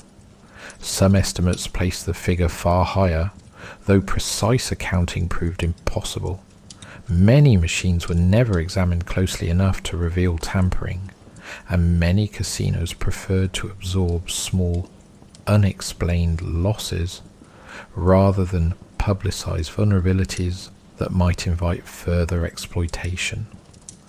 The quiet nature of these thefts became one of the most frustrating aspects for investigators. Unlike table game cheating, which often involved visible sleight of hand or collusion, slot machine manipulation left little obvious evidence. A machine that paid out credits appeared to be functioning normally. Surveillance footage might show a patron sitting, playing, and eventually collecting winnings. Without clear footage of a device being inserted or a mechanism being manipulated, suspicion remained just that. Carmichael's calm demeanour and unremarkable appearance compounded the difficulty. He did not fit the stereotype of a professional criminal. He looked like someone's neighbour. At some point during this period, Carmichael began selling modified sliders and related tools to other individuals interested in exploiting slot machines. This transition from solo operator to supplier marked a significant escalation. He was no longer responsible only for his own activities, but indirectly for the actions of anyone using his devices. The decision was driven partly by financial logic. Selling devices allowed him to generate income without personally risking exposure at every casino. It also satisfied his technical curiosity. Each new machine design presented a challenge, and creating tools to defeat them became an absorbing pursuit. The network that formed around these devices was loose and inconsistent. Some buyers were competent and cautious, following his instructions carefully and operating discreetly. Others were reckless, using the tools clumsily and drawing immediate attention. These less disciplined users created problems not only for themselves but for Carmichael. Every arrest involving a slider risked leading investigators back to its source. He attempted to manage this risk by limiting direct contact and maintaining plausible deniability. Devices were sold quietly, often through intermediaries or brief meetings that left little trace. Despite these precautions, the spread of sliders began to produce noticeable effects within the gambling industry. Casino operators across multiple states reported unusual patterns of machine behavior and unexplained credit accumulation. Technicians dismantled machines and occasionally discovered faint signs of manipulation. Word spread quickly through security networks. Slot machines, long considered reliable sources of profit, were proving vulnerable to a new and poorly understood method of cheating. Investigators responded with growing irritation. Meetings were held between casino security directors, gaming commission officials, and law enforcement representatives. Descriptions of suspected devices circulated. Surveillance footage was reviewed repeatedly, yet the individual responsible remained elusive. One investigator in Nevada reportedly spent weeks examining dozens of machines that had produced suspicious payouts, only to conclude that someone out there understands these things better than we do. The comment, delivered with equal parts admiration and frustration, captured the prevailing sentiment. Micro-stories of these investigative frustrations accumulated quietly. In one instance, a surveillance team in a Reno casino identified a pattern of unusual credits on several machines over a 3-day period. They reviewed hours of footage, focusing on a handful of patrons who had used those machines. Carmichael appeared in several sequences, always behaving normally. He inserted coins, played briefly, collected modest payouts, and left. Nothing in his movements suggested tampering. By the time suspicion solidified, he had already departed the state. In another case, a small tribal casino in the Southwest experienced a series of unexplained losses on older mechanical machines. A technician dismantled one unit and noticed subtle wear patterns near the coin slot that did not correspond to normal use. The discovery prompted a review of recent patrons. Again, Carmichael's presence surfaced, but only after he had moved on. Investigators circulated his description and possible aliases, yet the information arrived too late to produce an arrest. The absence of centralized data sharing systems at the time further complicated efforts. Each casino maintained its own records and surveillance archives, often incompatible with those of other establishments. Law enforcement agencies faced jurisdictional limitations that hindered coordination. Carmichael moved comfortably within these gaps, aware that by the time information caught up with him, he would likely be elsewhere. Speculation began to emerge regarding whether he was working alone. Some investigators believed the sophistication and distribution of the devices suggested a broader network. Others argued that the consistency of the methods pointed to a single designer supplying multiple operators. A few suspected involvement by insiders within the gaming industry, who might provide technical information or access. These theories circulated in reports and conversations, rarely confirmed but persistent. There is no definitive evidence that Carmichael maintained a large, organized team. He appears to have preferred independence, relying on brief partnerships when convenient and avoiding long-term collaboration that might increase risk. Nevertheless, the possibility of occasional accomplices cannot be dismissed. Individuals purchasing his devices sometimes operated in pairs or small groups, sharing information about vulnerable machines and favorable locations. When arrests occurred, those involved typically provided limited information, either out of loyalty or ignorance of the broader network. In several cases, users claimed to have acquired devices from unnamed sources or through casual contacts, leaving investigators with little to pursue. The catalogue of missing money associated with this period grew steadily.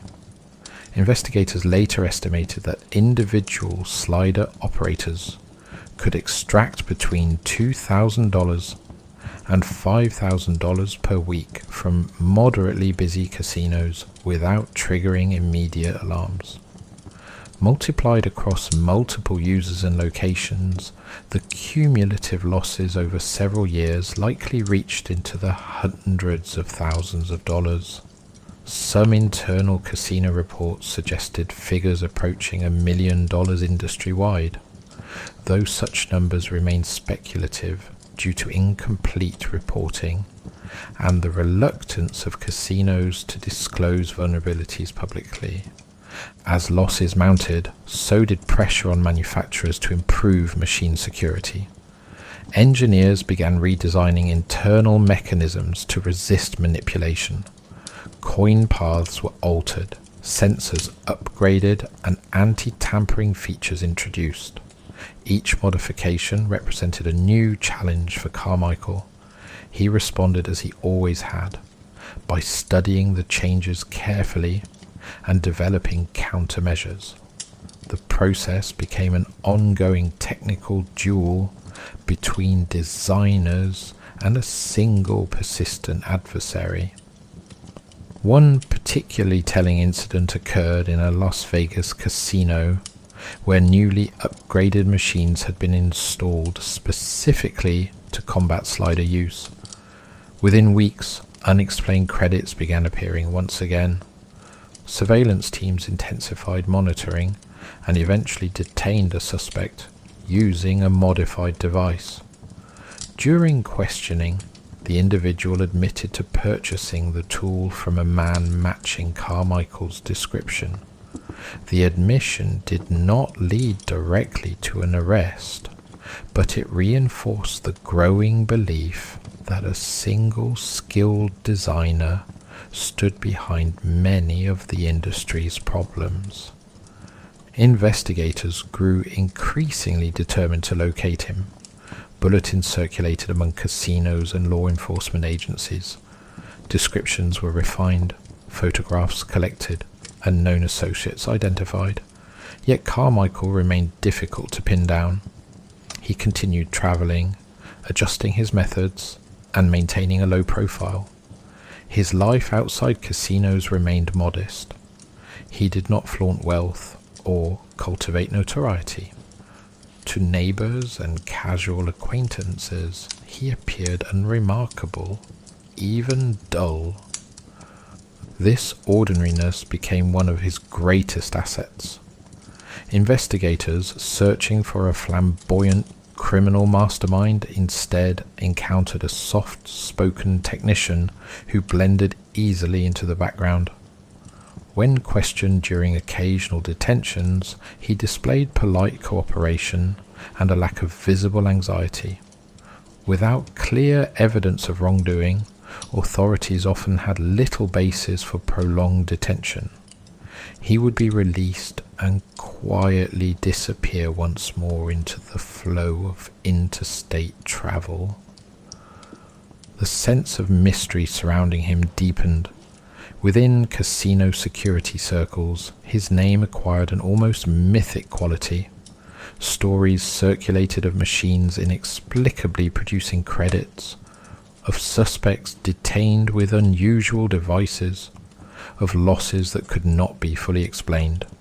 Each account added to a growing narrative centered on a man who treated slot machines as mechanical riddles to be solved rather than games to be played. As the decade progressed, technological changes began transforming the gambling industry.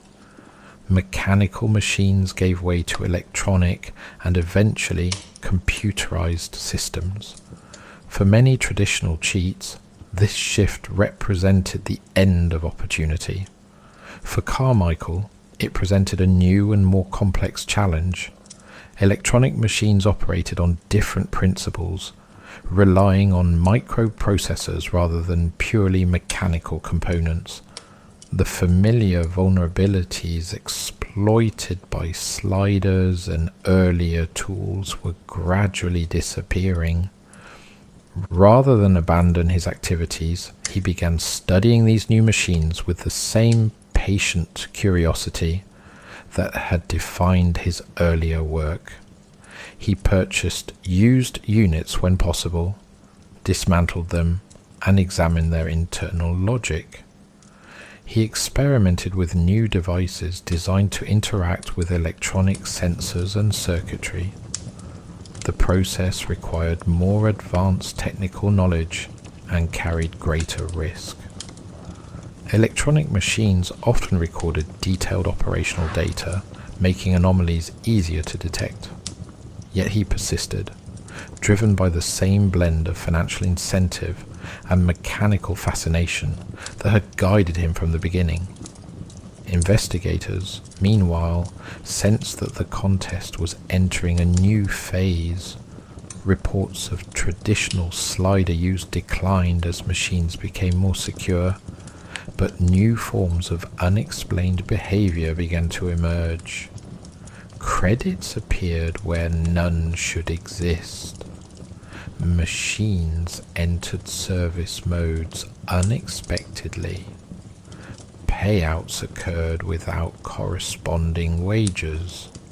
The possibility that Carmichael or someone like him had adapted to the electronic era produced renewed anxiety within the industry. The cat and mouse dynamic intensified. Each security upgrade prompted a corresponding attempt at circumvention. Each arrest of a low-level operator raised questions about the source of the devices used. Carmichael remained at the center of these suspicions, a persistent and elusive figure whose technical ingenuity continued to challenge an entire industry. For those tasked with stopping him, the frustration became deeply personal. Surveillance officers spent long hours reviewing footage that revealed nothing conclusive. Technicians dismantled machines only to find them functioning within expected parameters. Law enforcement agents pursued leads that dissolved into ambiguity. The sense of chasing an adversary who understood both machinery and investigative limitations better than anyone else created a quiet, simmering irritation. And yet, beneath the frustration, there was a reluctant respect. Carmichael did not rely on intimidation or violence. He did not carry weapons or threaten staff. His tools were small, precise, and designed to exploit weaknesses rather than confront them. In a strange way, he mirrored the engineers who built the machines he defeated, approaching each new design as a problem to be solved through careful observation and incremental refinement. The next phase of his story would push this technical duel to its most intricate stage. Electronic slot machines would demand more sophisticated methods. Casino security would evolve rapidly in response. The stakes, both financial and personal, would rise accordingly. And somewhere within that escalating contest, the man who had spent years quietly extracting money from flashing machines would begin to consider a future that did not involve cheating them at all. The transition from mechanical slot machines to electronic systems should have ended Tommy Glenn Carmichael's career. For most cheats of his generation, it did. The old vulnerabilities vanished almost overnight.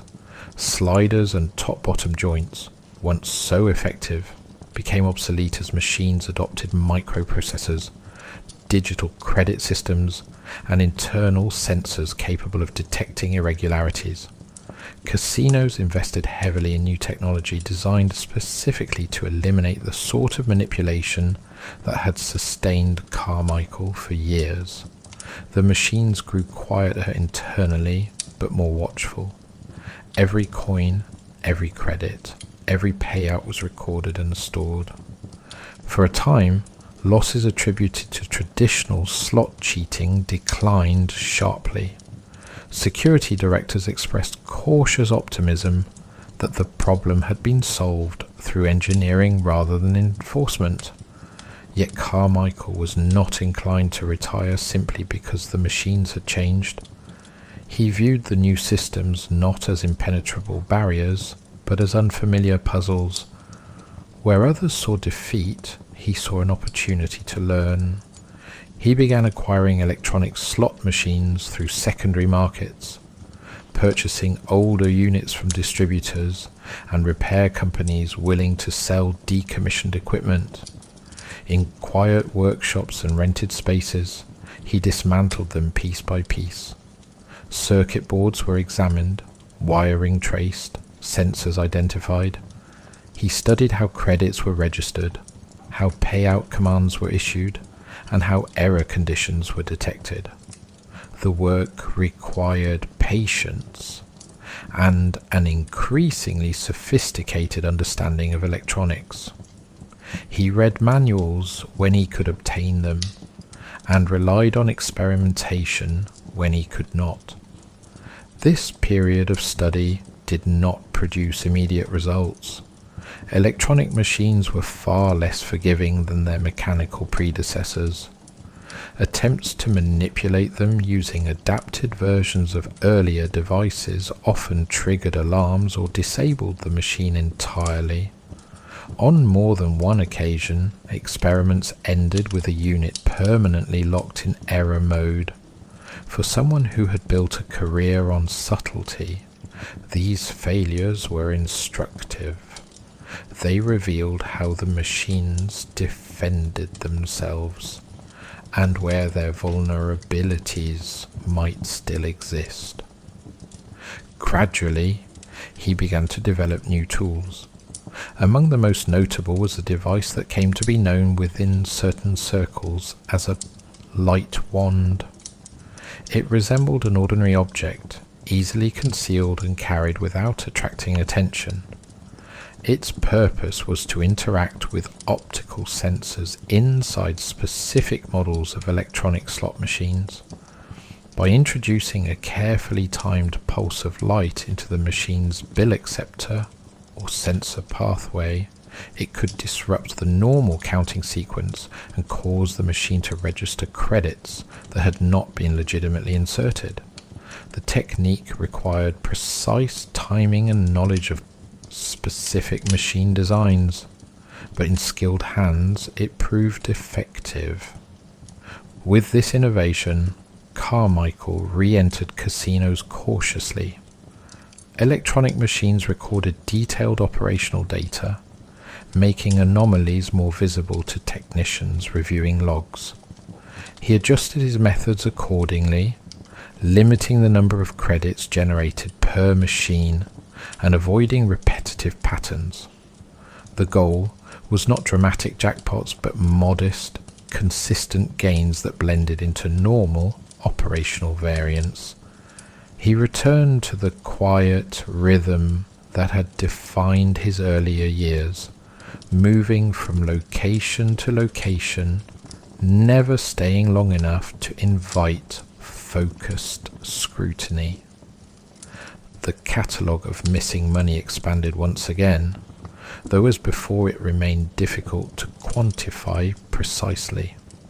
Investigators later estimated that during the early 1990s, losses attributable to electronic slot manipulation using light-based devices and related tools likely exceeded several $100,000 across multiple states. Individual incidents were often small, a few $100s here, 1,000 there, but the cumulative effect across time and geography was substantial.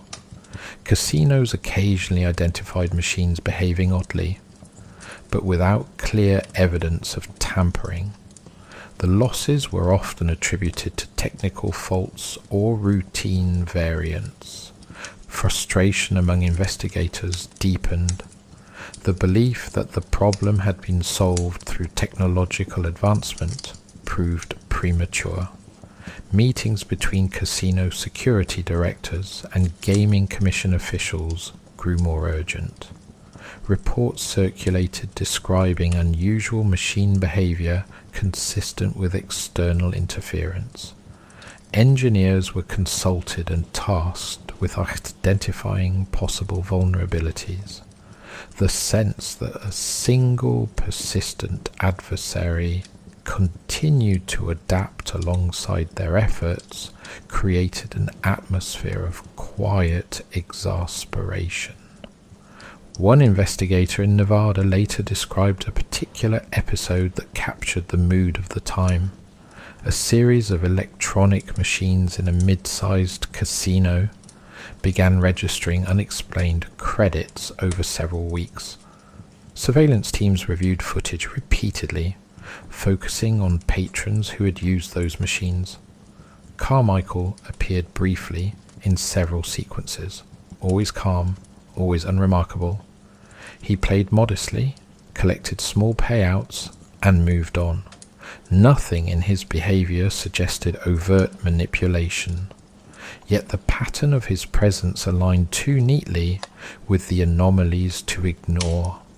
By the time security attempted to detain him for questioning, he had already left the state. Another micro-story emerged from a casino in the Pacific Northwest, where technicians dismantled a machine that had produced irregular credit surges. Internal logs showed credit increments occurring without corresponding bill insertions. Engineers suspected sensor interference but could not determine how it had been achieved. Surveillance footage revealed only a man seated quietly, occasionally adjusting his posture, nothing more. The absence of visible tampering became a recurring theme. Carmichael's methods left few traces and fewer witnesses. Speculation about accomplices resurfaced during this period. Some investigators theorized that access to machine schematics or insider knowledge must be involved. Electronic slot machines were complex, and understanding their vulnerabilities required more than casual observation. Others argued that Carmichael's own technical aptitude was sufficient. He had spent years studying mechanical and electronic systems, and his persistence in acquiring and dismantling machines suggested a self-taught expertise that rivaled that of professional technicians. Occasional arrests of low-level operators using similar devices hinted at distribution networks, but direct links remained elusive. Those detained often claimed to have obtained tools from unnamed sources, or through brief transactions that left little evidence. The possibility that some collaborators escaped detection cannot be entirely dismissed.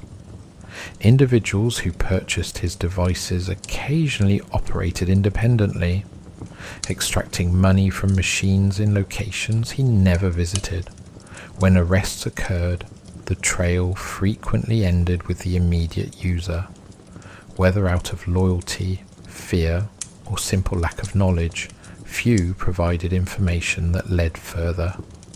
In several cases, devices recovered during arrests displayed design features consistent with Carmichael's known innovations, reinforcing the belief that he remained the primary source. The sense of chasing a technically gifted phantom persisted. Investigators developed profiles, shared information more efficiently, and expanded surveillance capabilities. Casinos upgraded camera systems, installed more sensitive machine sensors, and implemented software capable of detecting unusual credit patterns. Each improvement narrowed the window of opportunity, but did not eliminate it entirely. Carmichael responded as he always had, adapting methods and shifting locations. The contest became less about dramatic escapes and more about incremental adjustments on both sides. Eventually, however, the balance began to shift. Advances in surveillance technology produced clearer footage and more comprehensive coverage. digital record keeping allowed for easier comparison of incidents across jurisdictions. Cooperation between casinos and law enforcement agencies improved significantly. Patterns that once went unnoticed for months could now be identified within days. The cumulative effect of these changes increased the risk associated with continued cheating. Carmichael's final arrest in the late 1990s brought an end to his active career as a slot machine cheat. Detained after being linked to the use of a light-based cheating device, he faced charges that reflected years of accumulated suspicion and investigation. The arrest did not involve dramatic confrontation. As in earlier encounters, he remained calm and cooperative. Devices recovered in connection with the case provided tangible evidence of methods that had long been suspected, but rarely proven. For investigators who had spent years tracking unexplained losses and elusive patterns, the moment carried a quiet sense of closure. His subsequent conviction and imprisonment marks the conclusion of a prolonged cat-and-mouse contest between a solitary technician and an entire industry. Yet the story did not end with incarceration. During his time in custody and following his release, Carmichael began to reconsider his relationship with the machines that had defined so much of his life. The technical knowledge he had developed, once used exclusively for exploitation, possessed legitimate value. Casinos and manufacturers, having spent years attempting to counter his innovations, recognized that few individuals understood slot machine vulnerabilities as intimately as he did. In an unexpected turn, he began working with the very industry he had once quietly undermined. Consulting on machine security, he provided insight into the methods used by cheats and the weaknesses that allowed them to succeed. His perspective proved valuable in designing more secure systems and training security personnel to recognize subtle forms of manipulation.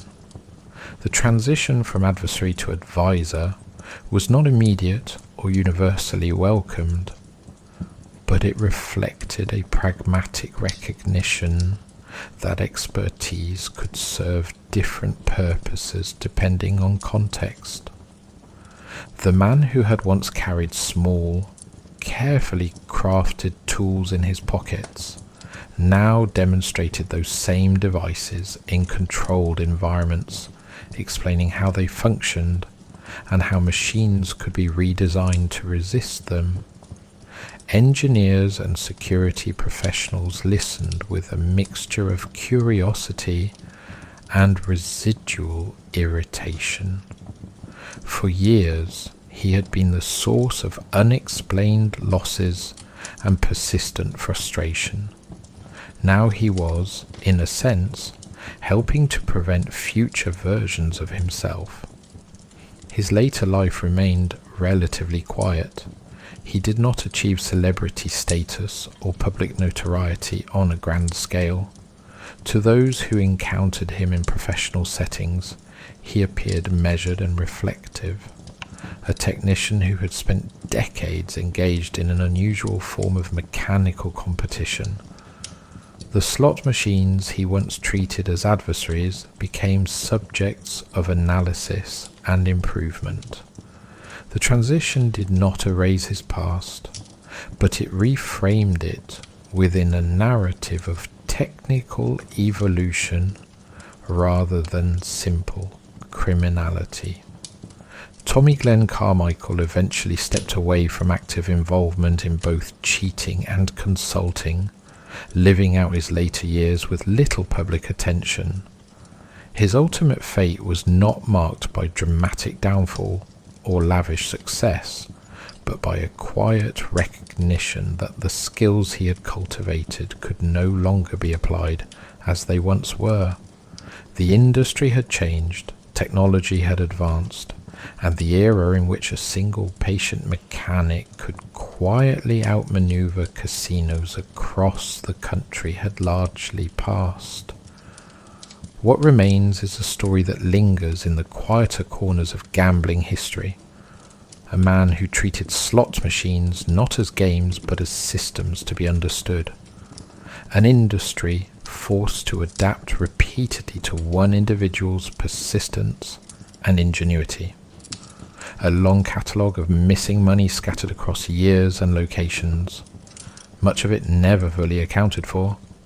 And finally, an unusual conclusion in which the adversary became, for a time, a reluctant ally, helping to secure the very machines he once studied in order to defeat.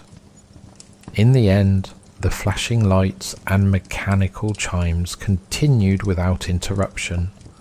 Casinos grew larger, machines more sophisticated, surveillance more comprehensive.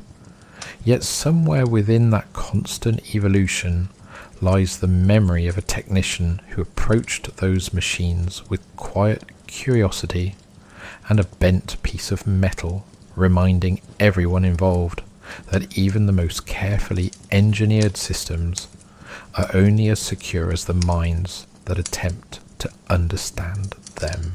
I first came across the Gudmundur and Geirfinnur case on a winter evening while reading about Iceland's crime history, expecting very little, and finding instead a story that left me unsettled for days. Iceland, after all, is not a place most people associate with brutality or disappearance. It is a country often described through images of quiet fishing villages, geothermal steam rising into pale skies, and a population so small that violent crime feels almost statistically impossible. Yet in 1974, something happened there that shattered the nation's sense of safety and has never been resolved.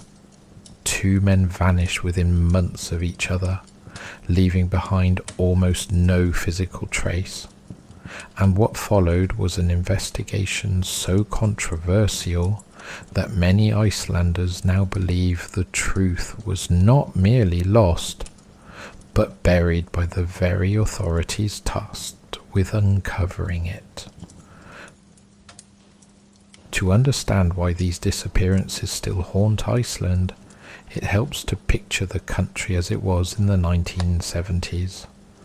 Reykjavik was small, almost provincial by European standards, with a population that felt more like a large town than a capital city. People knew each other, or at least knew of each other, and serious crime was so rare that a murder could remain the dominant topic of conversation for years. The police force was modest and largely unaccustomed to complex investigations. When something truly sinister occurred, it was not just a criminal matter, but a national trauma. Against this backdrop, the disappearance of an 18-year-old man named Gudmundur Einarsson would become the first ripple in what would soon feel like a widening abyss. On the night of January 26, 1974, Gudmundur attended a dance at a community hall in Hafnarfjörður, a town just south of Reykjavik. He was young, by all accounts sociable, and well liked, with no known enemies and no reputation for trouble. Witnesses later recalled seeing him leave the gathering sometime after midnight. He was last spotted near a bus stop on his way home. It was cold that night, the kind of cold that settles into the bones and lingers. Icelandic winters do not simply chill the air, they create an atmosphere of stillness, where the landscape itself seems to hold its breath. Gudmundur began the walk toward his home, a journey that should have taken less than an hour. He never arrived. At first, there was little alarm. An 18-year-old staying out late was hardly unusual, and his family assumed he might have spent the night with friends. When he failed to appear the following day, concern began to mount. Searches were organised quickly. Volunteers scoured the surrounding areas, combing through snow-covered paths, lava fields, and coastal stretches. The terrain around Hafnarfjordur is rugged and uneven, shaped by ancient as volcanic activity. There are fissures and crevices capable of swallowing a person whole, and the sea lies always within reach, dark and unforgiving. Yet despite extensive searching, no trace of Gudmundur was found, no clothing, no footprints preserved in ice, no sign of a struggle. It was as though he had stepped off the face of the earth. Weeks passed and then months. The case remained open but inactive, lacking any evidence to pursue. In a larger country, the disappearance might have faded into obscurity, one missing person among many. In Iceland, it lingered. People spoke of it in cafes and homes, in quiet tones that carried both curiosity and unease. The idea that someone could simply vanish without explanation was deeply unsettling. Still, time moved on, and by the autumn of that year, Gudmundur's disappearance had begun to settle into the background of national consciousness, unresolved but no longer urgent. Then, on November 19th, 1974, another man disappeared. His name was Geirfinnur Einarsson, a 34-year-old construction worker and family man living in Keflavik, a coastal town near the international airport. Unlike Gudmundur, Geirfinnur was older and settled, with a stable job and responsibilities that made sudden disappearance seem unlikely. On the evening in question, he received a mysterious phone call at his home.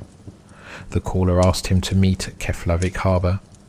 The reason for the meeting remains unclear, though some later speculated it involved a business matter or a small transaction of goods. What is known is that Geirfinnur left his house shortly after receiving the call, telling his wife he would be back soon. He never returned. The harbour at Keflavik is a stark place at night, especially in November. The wind carries the smell of salt and diesel, and the sea presses in against the docks with a steady, indifferent rhythm. It is not a place where one lingers without purpose. When Geirfinnur failed to come home, concern turned quickly into alarm. His car was later found parked near the harbour, keys missing, no sign of a struggle. Searches were launched almost immediately. Divers explored the waters around the docks, expecting perhaps to find a body that had fallen or been pushed into the sea. Nothing surfaced. Once again, there were no witnesses who could provide clarity, no physical evidence that pointed to a definitive scenario. Two men had vanished within the span of a single year, both under circumstances that defied easy explanation. The Icelandic public began to draw connections almost immediately. Two disappearances in such a small country felt less like coincidence and more like pattern. Newspapers speculated cautiously at first, then more openly. Was there a killer operating within the country? Someone capable of removing individuals without leaving behind evidence? Or were these isolated incidents linked by nothing more than timing? The police faced mounting pressure to provide answers. Iceland's reputation as a safe and orderly society was at stake, and with it, the public's trust in the institutions meant to protect them. Investigators struggled with the lack of tangible clues. In Gudmundur's case, the primary theories revolved around accident or foul play. The surrounding landscape was treacherous enough that a fall into a hidden crevice or the sea could explain a disappearance. Yet extensive searches had yielded nothing. In Gaifinor's case, the phone call suggested deliberate action by another party, someone who had lured him to the harbour. The possibility that both men had been murdered began to take hold.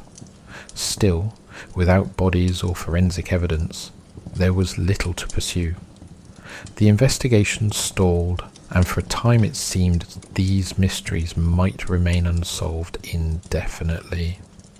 That changed in 1975, when Icelandic police turned their attention toward the country's small but active community of petty criminals and drug users. At the time, Iceland had begun to see an increase in cannabis use and smuggling, and authorities were eager to demonstrate control over what they viewed as a growing problem. The disappearances of Gudmundur and Geirfinnur provided an opportunity to link serious crime to this subculture. Investigators began questioning individuals connected to Reykjavik's nightlife and drug scene, often with little more than vague suspicions to guide them. Among those brought in for questioning were several young people whose lives existed on the margins of Icelandic society. What followed would become one of the most controversial criminal investigations in modern European history. Suspects were detained and interrogated for extended periods, often in isolation. Solitary confinement was used not as a last resort, but as a standard practice. Some individuals were held for months without charge. Sleep deprivation and relentless questioning became routine. The goal was clear: obtain confessions, establish a narrative, and bring closure to cases that had thus far resisted all attempts at resolution. Over time, the pressure began to yield results, though not in the way one might expect. One by one, suspects began to confess. They described scenarios in which Gudmundur had been assaulted after a night out, his body disposed of in a remote location. They spoke of Geirfinnur being lured to the harbour and killed during a confrontation linked to smuggling or drug disputes, yet the confessions were inconsistent, shifting with each retelling. Details changed, timelines blurred, and participants struggled to recall specifics. Some suspects implicated others, then later retracted those statements. Despite these inconsistencies, the police pressed forward, building a case that relied heavily on the words of individuals who had been subjected to extraordinary psychological pressure. As the investigation intensified, the physical toll on the suspects became apparent. Extended solitary confinement can produce profound mental effects, including memory distortion, anxiety, and a desperate desire for relief. Several detainees began to question their own recollections, unsure whether the events they described had truly occurred or had been constructed through suggestion and repetition. Still, the confessions continued, and eventually 6 individuals were charged in connection with the disappearances. Their statements formed the backbone of the prosecution's case, even though no bodies had been found and no forensic evidence tied them directly to the alleged crimes. The trials that followed resulted in convictions. Iceland, at last, had an official explanation for what had happened to Gudmundur and Geirfinnur. According to the court, both men had been murdered, their bodies disposed of in remote areas that had yet to be located. For many citizens, this brought a measure of closure, yet beneath the surface, doubts persisted. The lack of physical evidence was troubling enough, but the circumstances under which the confessions had been obtained raised serious ethical and legal questions. Over time, those questions would grow louder, eventually leading to one of the most significant miscarriages of justice debates in Icelandic history. Even now, decades later, the landscape where Gudmundur was last seen remains stark and silent, shaped by volcanic rock and winter winds that seem to carry echoes of unanswered questions. The harbour at Keflavik continues its daily rhythms, boats coming and going as they always have, yet the memory of a man who walked into the darkness after a mysterious phone call lingers like a shadow. What truly happened on those nights in 1974 has never been definitively established. The official narrative exists, but it is one built on foundations many consider deeply unstable.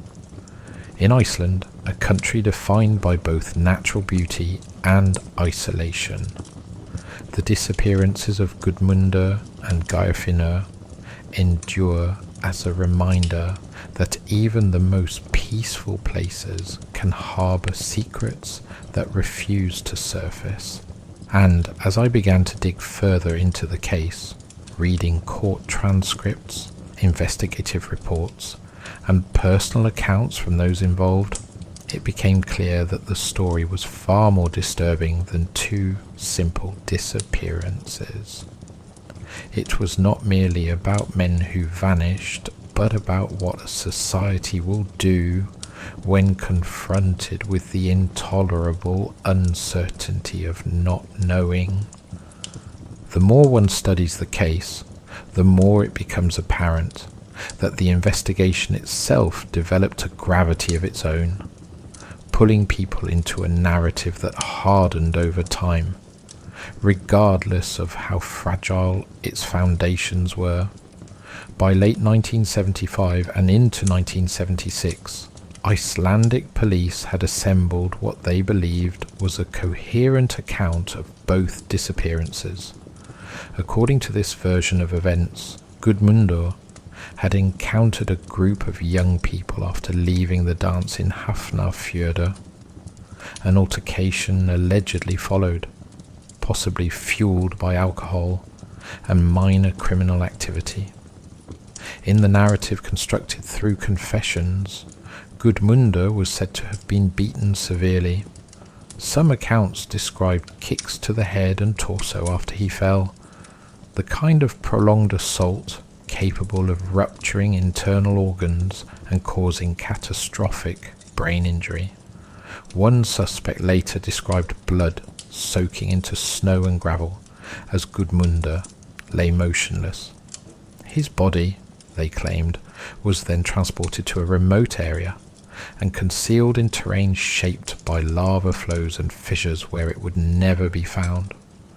The descriptions were graphic and unsettling, detailing blows, panic, and the desperate improvisation of young people suddenly confronted with a dying or dead man. Yet even within these confessions, the details refused to settle into a stable form. Locations shifted, participants changed. In some versions, Gudmundur died instantly from blunt force trauma to the skull. In others, he lingered, semi-conscious, before succumbing to internal bleeding or exposure. Certain suspects placed themselves at the scene only to later insist they had imagined the entire sequence. Still, investigators pressed forward, treating the confessions as fragments of a truth that could be assembled through persistence. The absence of a body did not deter them. Iceland's landscape, with its vast lava fields and unpredictable geology, offered a convenient explanation. It was entirely plausible, they argued, that a corpse could vanish there permanently, swallowed by crevices or buried beneath shifting layers of volcanic rock and snow. Geirfinnur's alleged fate was described in similarly grim terms. According to statements obtained during interrogation, he had been lured to Keflavik harbour under the pretext of a meeting related to smuggled alcohol or hashish, commodities that circulated quietly in Iceland at the time, despite strict regulations. When he arrived, an argument supposedly erupted. Some confessions claimed he was struck from behind, perhaps with a blunt object. Others described a more prolonged assault involving fists and boots, blows delivered with increasing desperation as the attackers realized the gravity of what they had begun. There were descriptions of blood pooling on cold concrete near the water's edge, of a body dragged toward the harbour and disposed of in darkness. Certain accounts suggested the corpse had been weighted before being thrown into the sea. Others claimed it was transported elsewhere. No version aligned completely with another, and despite repeated searches of both land and water, nothing was ever recovered. The gory elements of these confessions were difficult to ignore. They painted vivid scenes of violence, skull fractures, broken ribs, the wet sound of impact against bone, the metallic smell of blood mixing with sea air. Yet they remained uncorroborated by physical evidence. No traces of Gudmundar's blood were found in the areas described. No sign of a struggle at Keflavik harbour could be confirmed. It was as though the violence existed only in words, repeated so often under such pressure that it began to feel real to those speaking them.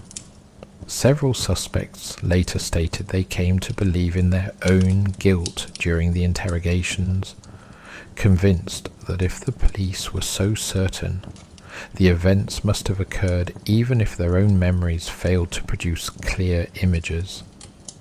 This phenomenon, now recognized in psychological studies of false confession, was not well understood at the time. In 1970s Iceland, the priority was resolution. Solitary confinement played a central role in shaping these outcomes. Some suspects were held in isolation for extraordinary lengths of time, in one case exceeding 700 days. Cells were small and sparsely furnished. Human contact was limited to interrogators and occasional legal consultations. Sleep was frequently disrupted. Under such conditions, the mind begins to fracture.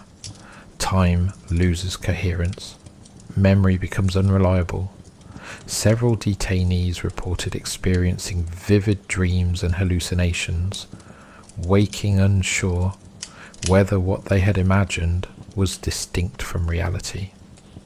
In that fragile mental state, repeated questioning about specific scenarios can blur the line between suggestion and recollection. Investigators, convinced of their suspect's guilt, pressed for details, and details emerged, sometimes spontaneously, sometimes in response to leading questions. Over months and years, a narrative took shape, sustained not by physical proof, but by the psychological exhaustion of those involved. By the time the case reached court, the confessions had hardened into a framework that judges were prepared to accept. 6 individuals were convicted in connection with the disappearances. Officially, Iceland now had answers. Gudmundar and Geirfinnur had been murdered, their bodies hidden so effectively that they would likely never be recovered. For some, this provided closure. For others, it raised a new and more troubling question. What if the wrong people had been convicted? That question would linger for decades, growing louder as the years passed and the convicted individuals began to retract their confessions, insisting they had been coerced or had come to believe in events that never occurred. As the 20th century drew toward its end, journalists and legal scholars began to re-examine the case. They reviewed interrogation records, noting the extensive use of solitary confinement and the absence of corroborating evidence. They observed how suspects' statements often mirrored suggestions made by investigators, how timelines shifted to accommodate emerging theories. Public interest reignited. Documentaries and books explored the possibility that Iceland had experienced one of the most profound miscarriages of justice in modern European history. In 2018, after years of appeals and review, Iceland's Supreme Court overturned the convictions of most of those involved, acknowledging that the evidence against them had been deeply flawed. The case, once considered closed, returned to its original state. 2 missing men, no bodies, no confirmed perpetrators. What remains today is a void filled with speculation and unease. Some continue to believe the confessions, despite their inconsistencies, contain fragments of truth. Others are convinced that Gudmundur and Geirfinnur's fates lie elsewhere, perhaps in accidents never properly investigated or in encounters with individuals who were never questioned. Iceland's terrain itself contributes to the mystery.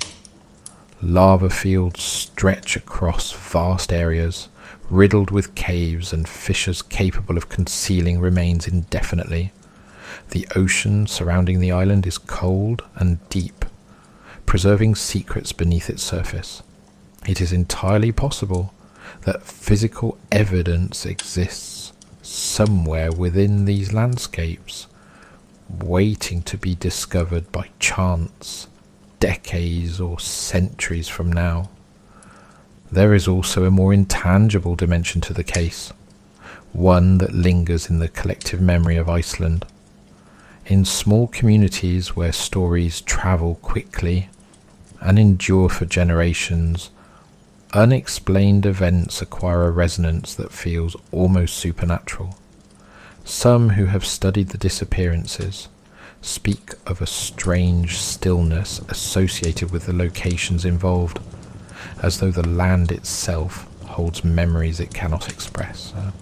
This is not to suggest anything overtly paranormal occurred, only that the human mind, confronted with absence and uncertainty, often reaches for language that borders on the mystical.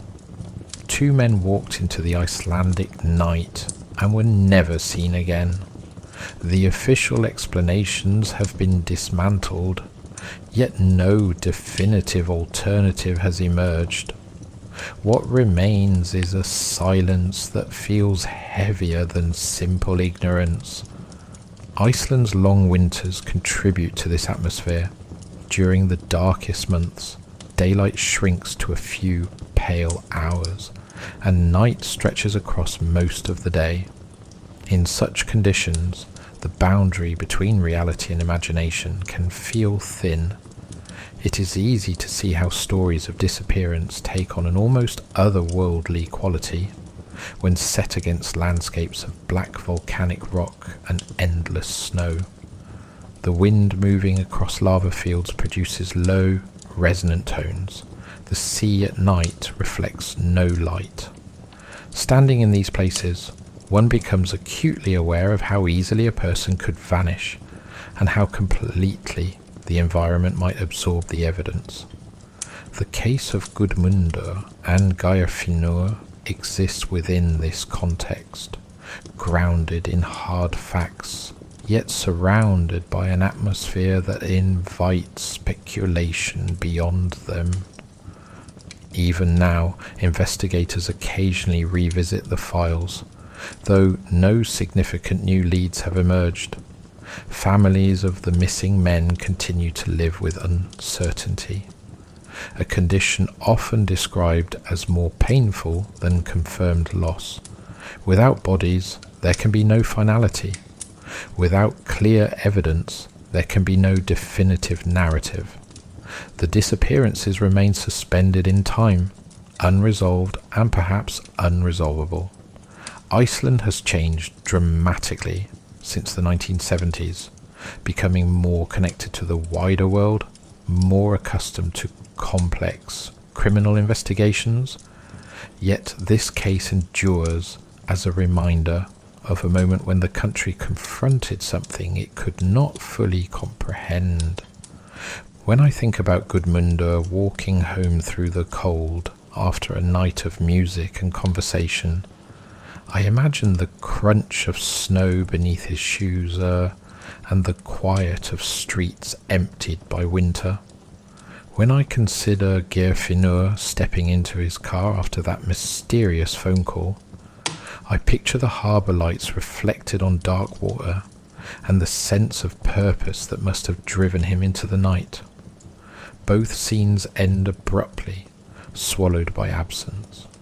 Whether their fates were determined by violence, accident, or something yet unimagined, the result is the same.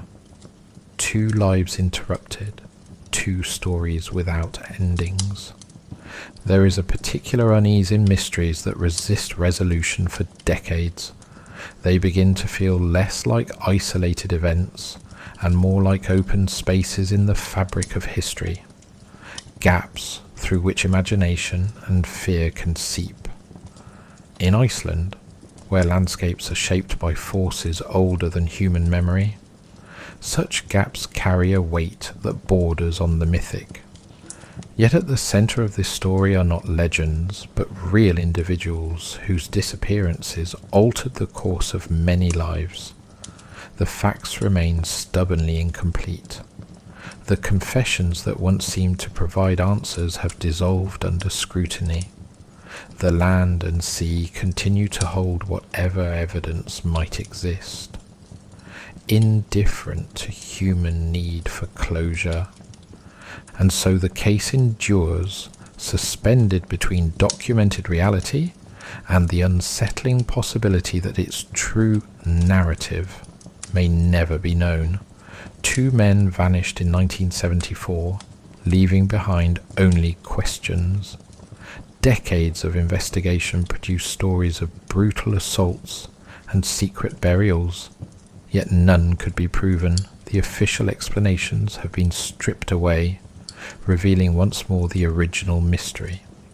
Somewhere in Iceland's stark and beautiful terrain lies the truth of what happened to Gudmundur Einarsson and Geirfinnur Einarsson.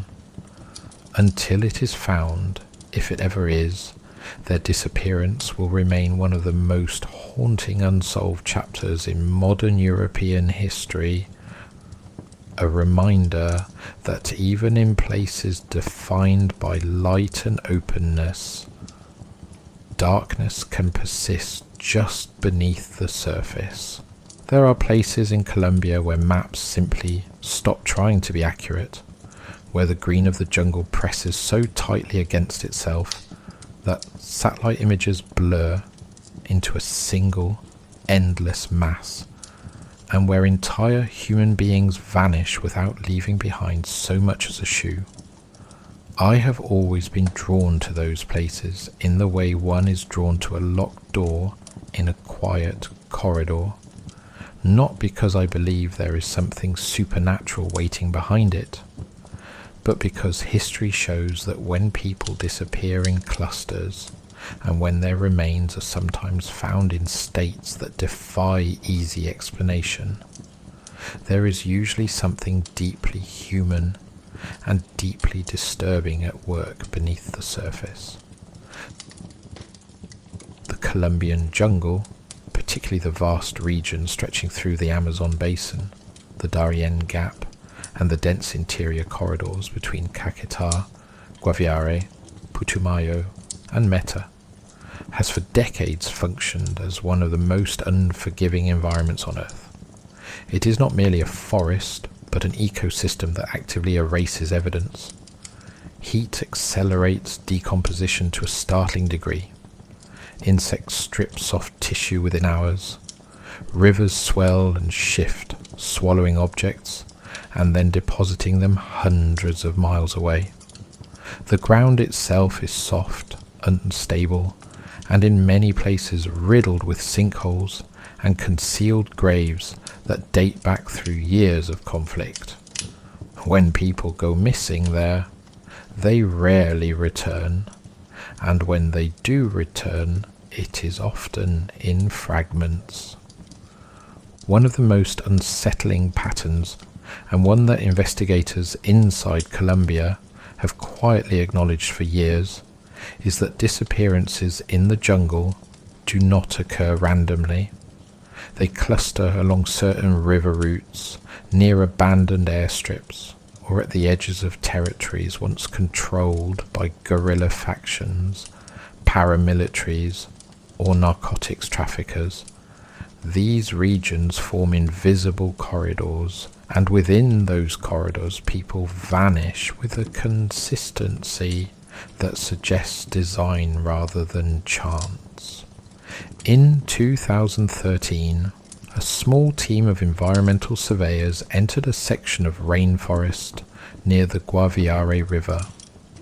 Their work was routine, cataloguing tree species, mapping erosion patterns, and collecting soil samples for a university study.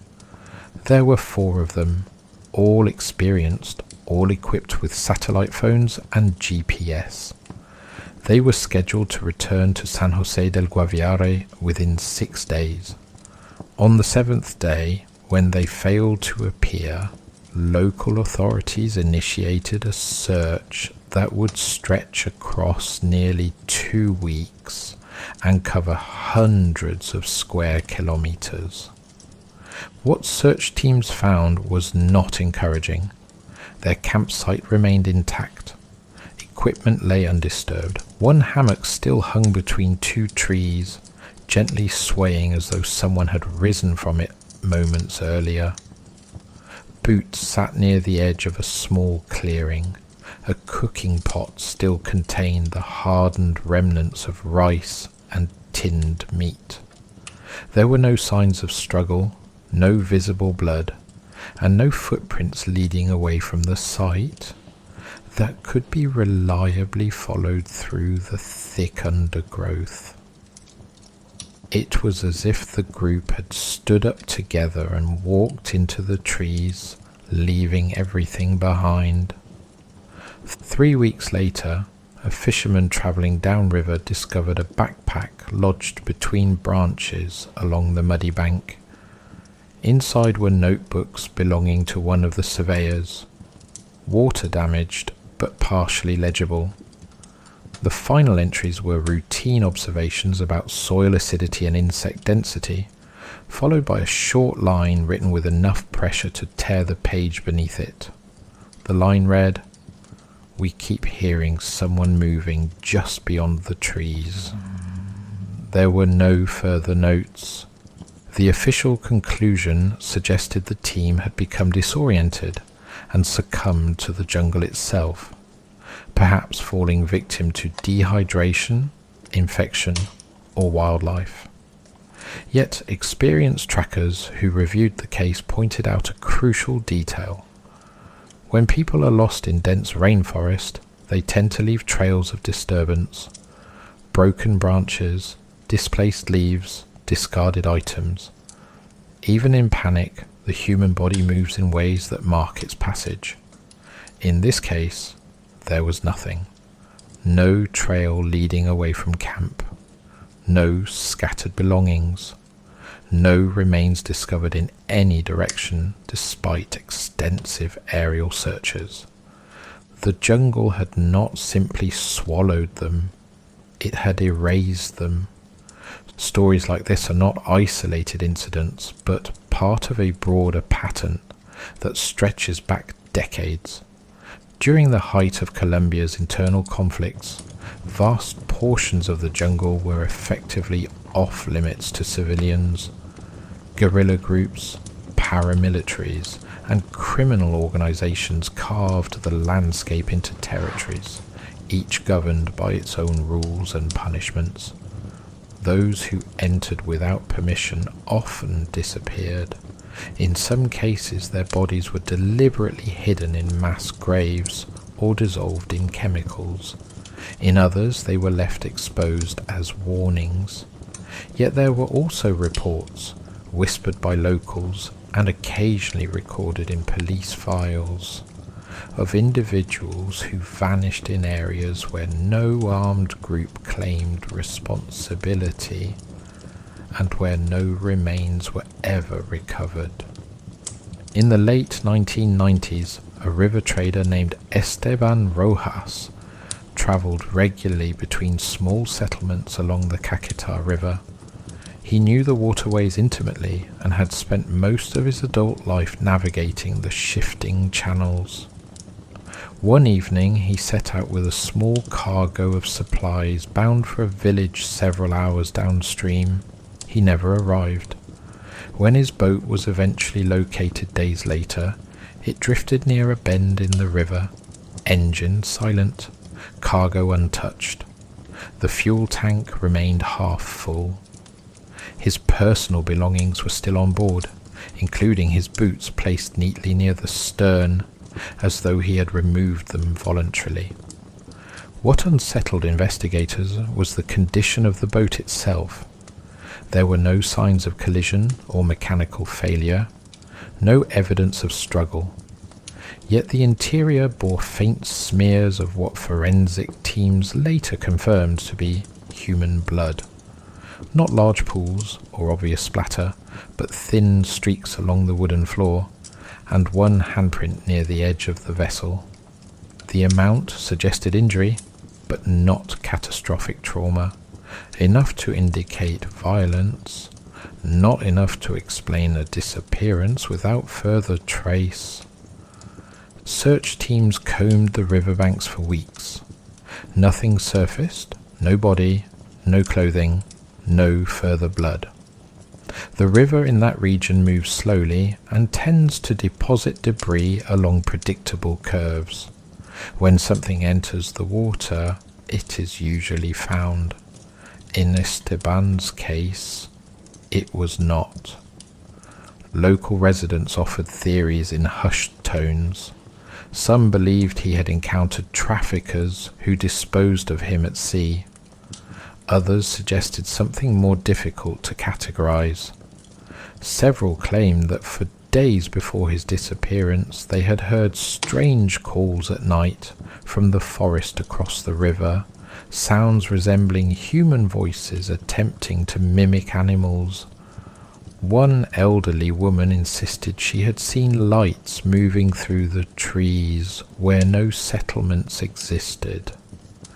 These accounts were noted and then quietly filed away as superstition. By the early 2000s, as satellite technology improved and Colombia began to stabilize politically, more expeditions ventured into previously inaccessible regions. With them came new disappearances. A pair of European backpackers trekking near the Serranía de Chiribiquete National Park failed to return from what was intended to be a 3-day excursion. Months later, fragments of their equipment were discovered scattered along a tributary. Their camera was recovered intact. The final photographs showed dense foliage, riverbanks, and then a series of blurred images taken in rapid succession as though the photographer had turned suddenly. The last clear frame captured a shape partially obscured by trees. Investigators could never conclusively identify it. Some argued it was a trick of light and shadow. Others pointed out proportions that did not align with any known animal in the region. No human remains were ever located. What makes the Colombian jungle particularly unsettling is not merely that people disappear, but that the environment often returns partial evidence, in ways that raise more questions than they answer. Bodies are sometimes recovered weeks or months later in states suggesting they were moved post-mortem. Bones appear in locations far from where individuals were last seen. Clothing surfaces neatly folded along riverbanks. In several documented cases, footwear has been found placed together as though removed deliberately, even when surrounding evidence indicates panic or violence. Forensic teams operating in remote regions face immense challenges. Heat accelerates decomposition so rapidly that determining time of death becomes nearly impossible after only a few days. Scavenging animals scatter remains across wide areas. Rivers carry fragments far downstream.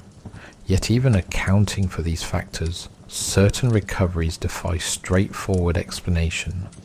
In 2007, searchers looking for a missing hunter near Putumayo discovered a human femur and sections of ribcage arranged in a small clearing.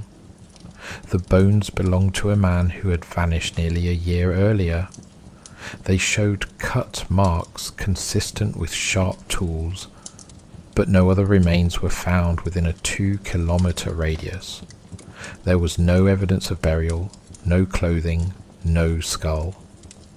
The bones had been placed deliberately, almost carefully, on a patch of ground where they would be easily seen.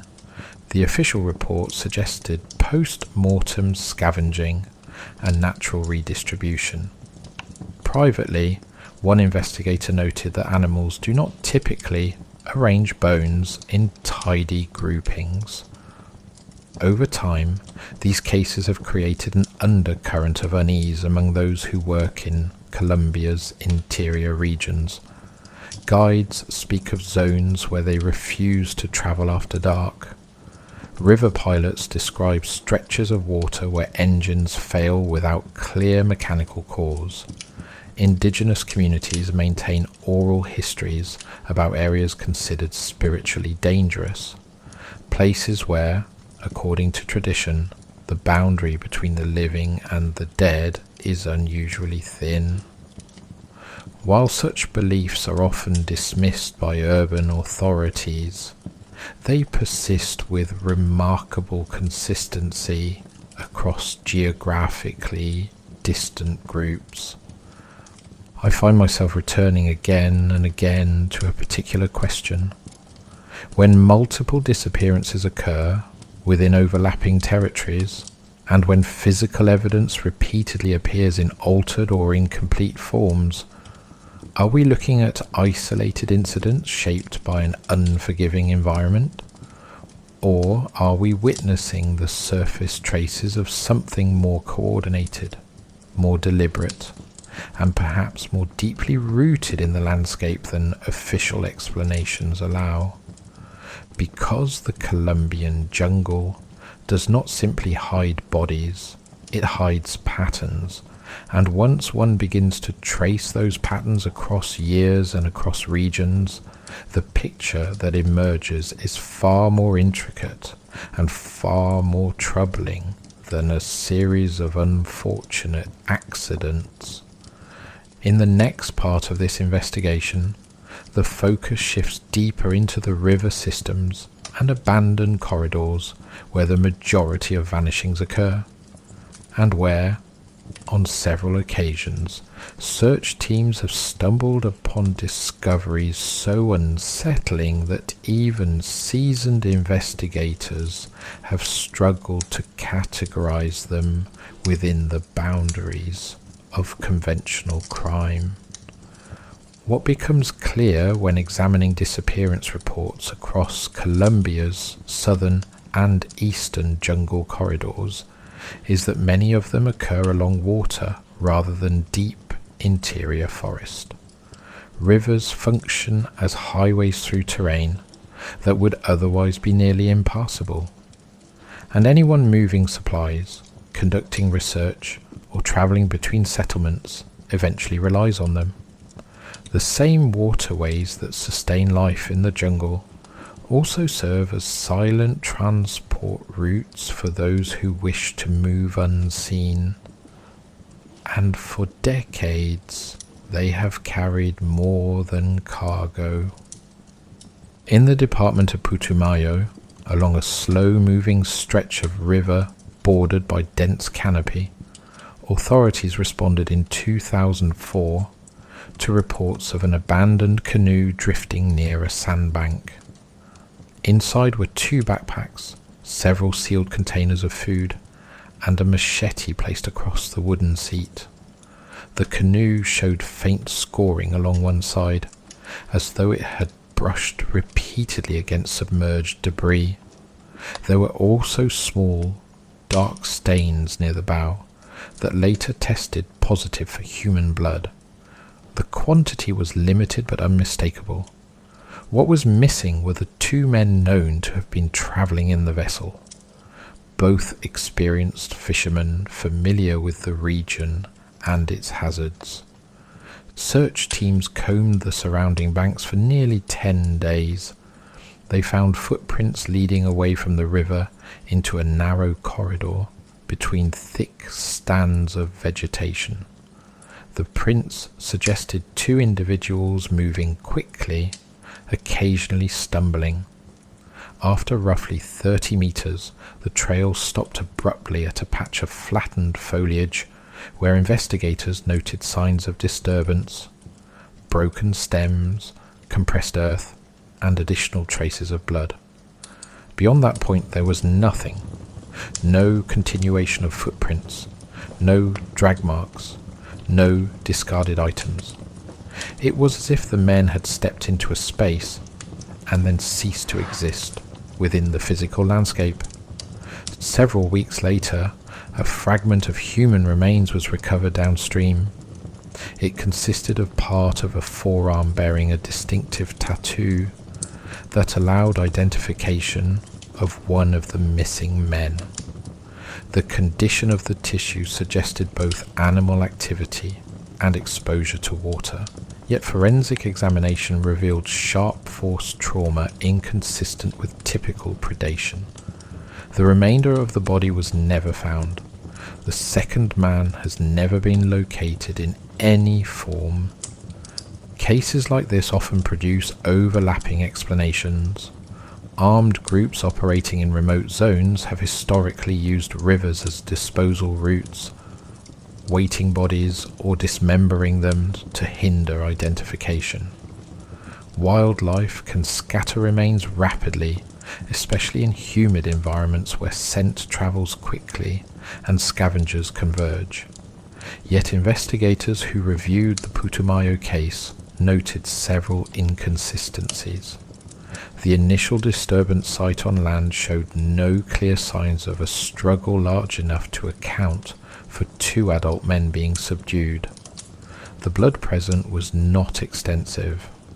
The machete remained in the canoe rather than being carried ashore, suggesting the men either left in haste or were prevented from retrieving it. Most puzzling of all was the abrupt termination of the footprint trail. Even when individuals are forcibly taken, some form of track or environmental disturbance typically remains. Here, the jungle seemed to have closed behind them.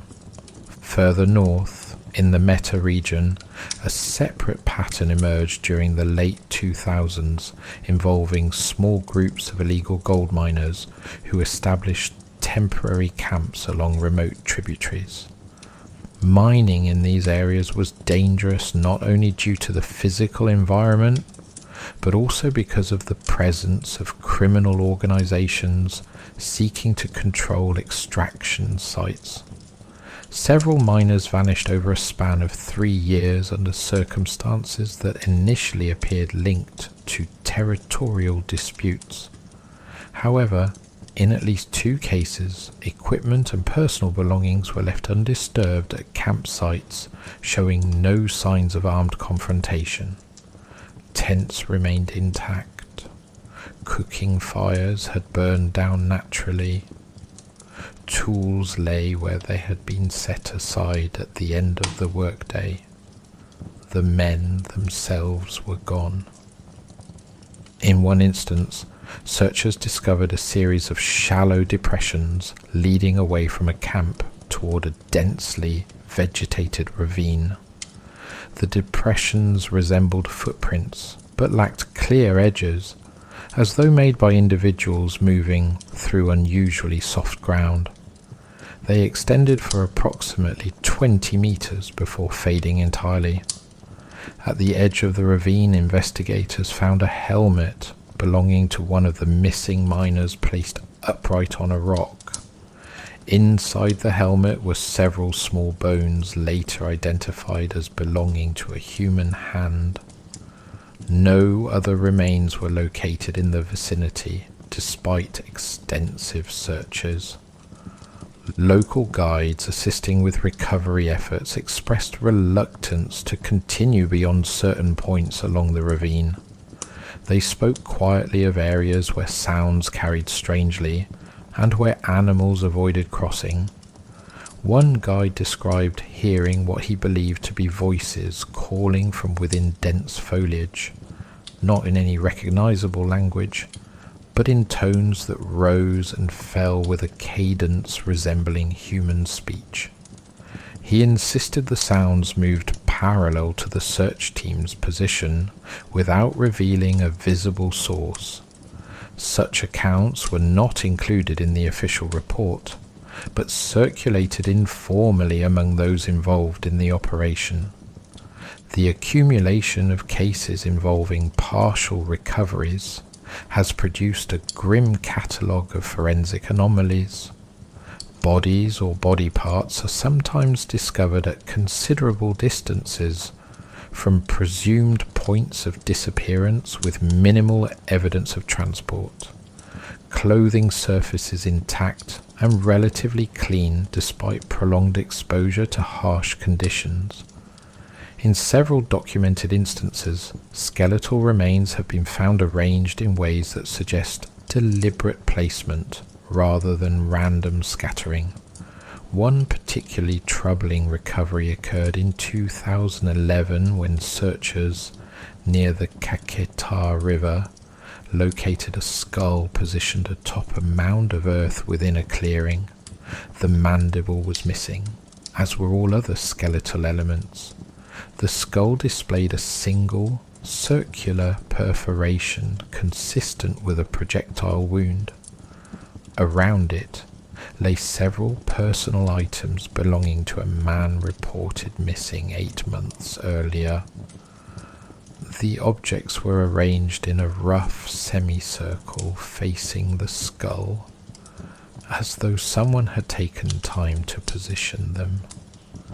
Authorities attributed the scene to criminal activity and the possibility of intimidation tactics used by armed groups. Yet the absence of additional remains or signs of burial raised questions that were never fully resolved. The clearing itself showed little evidence of foot traffic beyond that of the search team. There were no tire tracks or indications of recent human presence. The soil beneath the skull appeared undisturbed, suggesting it had been placed there rather than uncovered. As one examines these cases collectively, certain environmental factors must be acknowledged. The Colombian jungle is capable of extraordinary transformations over short periods. Heavy rainfall can alter terrain overnight, erasing tracks and redistributing objects. Rivers can carry debris for vast distances before depositing it along remote banks. Heat and humidity accelerate decomposition and obscure forensic timelines. These realities complicate investigations and allow for a range of plausible explanations for fragmented recoveries. However, Experienced field investigators often emphasize that while the jungle can obscure evidence, it rarely creates deliberate patterns. Items found neatly arranged, remains discovered in isolated groupings, and trails that terminate without logical continuation suggest intervention by human actors or processes not easily explained by natural forces alone. Whether those processes involve criminal networks operating with precision or phenomena less easily categorized remains a matter of debate among those who have spent years studying disappearances in the region. The introduction of subtle paranormal interpretations into these discussions typically occurs not within official channels, but in the testimonies of local residents, guides, and occasionally even search personnel who have experienced events they struggle to contextualize. Reports of hearing movement in dense vegetation that never reveals a visible source are common. So too are accounts of lights observed deep within the forest where no settlements exist, appearing briefly before vanishing. Some describe sensations of being watched from multiple directions simultaneously, accompanied by sudden and inexplicable silence among insects and birds. While such experiences can be attributed to psychological stress, environmental acoustics, or the heightened awareness that accompanies work in dangerous territory, their recurrence across independent witnesses is noteworthy. Indigenous traditions from various regions of Colombia include references to entities associated with specific sections of forest or river, often characterized as guardians or predators that exist alongside human communities. These beliefs predate modern disappearances by centuries and persist despite ongoing urbanization and technological advancement. It would be simplistic to attribute contemporary vanishings to folklore. The far more likely explanation in many cases involves violence tied to narcotics trafficking, illegal mining, or territorial disputes. Yet there are instances where physical evidence fails to align neatly with known criminal methods, and where the behavior of recovered remains or personal effects introduces elements that resist straightforward interpretation.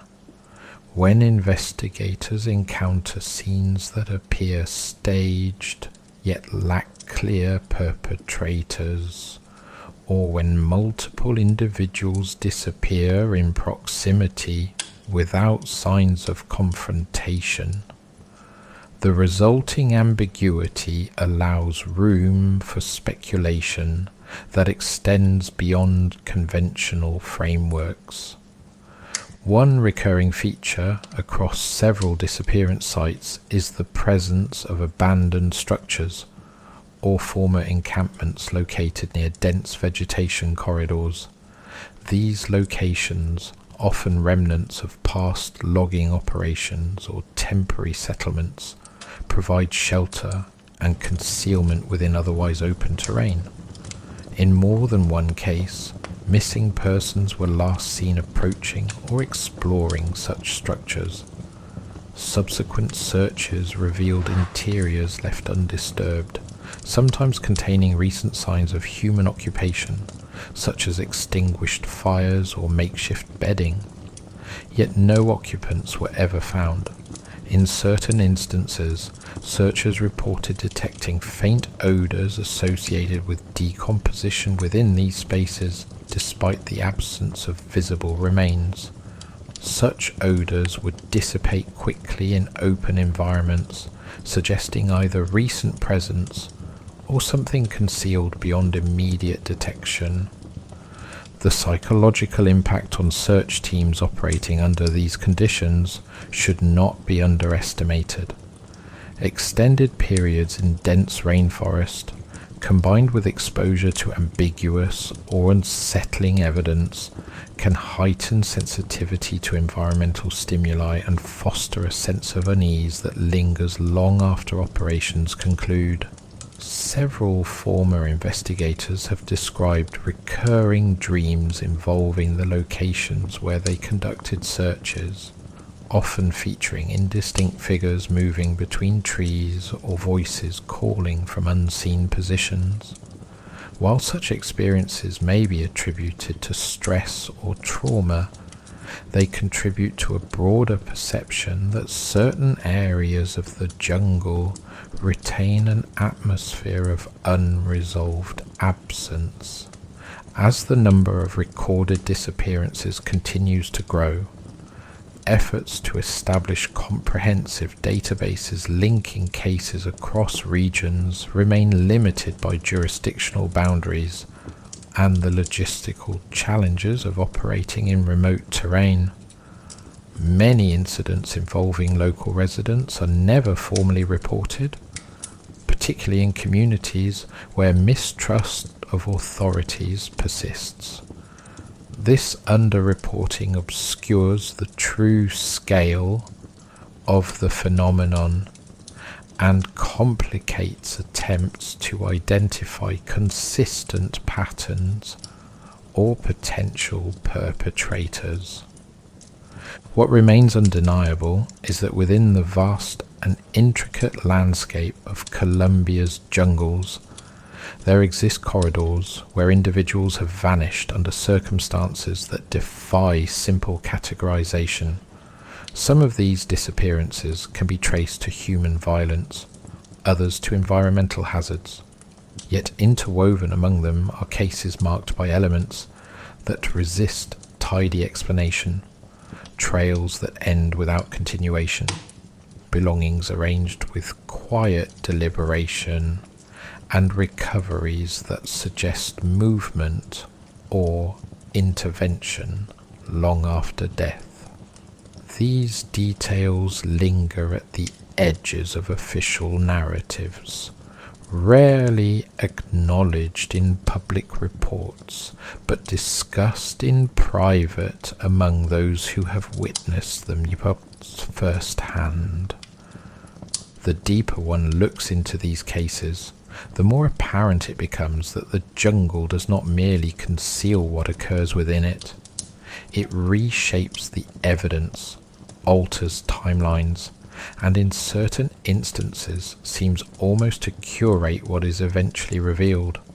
Whether this effect is purely environmental or the result of deliberate human action operating beyond the reach of conventional oversight remains an open question. What is certain is that for those who venture into these regions, the boundary between known and unknown can narrow with unsettling speed, and the margin for error or misfortune is far thinner than most are prepared to accept. By the time most disappearance reports reach national authorities in Colombia, whatever has occurred in the jungle is already days or weeks old. Distance alone ensures delay. Many remote communities sit several hours by river from the nearest police outpost, and in regions where armed groups once held influence, there remains a lingering reluctance to report anything that might invite outside attention. As a result, the earliest and often most valuable window for recovery or investigation closes long before formal search efforts begin. What remains are fragments of testimony, scattered objects, and landscapes that appear unchanged despite the absence of those who moved through them only recently. One of the most quietly discussed corridors of disappearances lies along sections of the Valpes and Guinea regions, where dense rainforest stretches toward the borders with Brazil and Venezuela. These territories are sparsely populated and threaded with narrow river systems used by fishermen, traders, and occasionally researchers studying biodiversity. Over a period of roughly 12 years, beginning in the early 2000s, at least 14 individuals travelling alone or in pairs were reported missing within a broad but overlapping zone spanning several hundred kilometres. Some were locals familiar with the terrain. Others were outsiders conducting short-term expeditions. In only 3 cases were remains ever recovered, and those recoveries raised more questions than they answered. In 2008, a young biologist from Bogota named Hernando Ruiz embarked on a solo survey of amphibian populations near a tributary of the Apaporis River.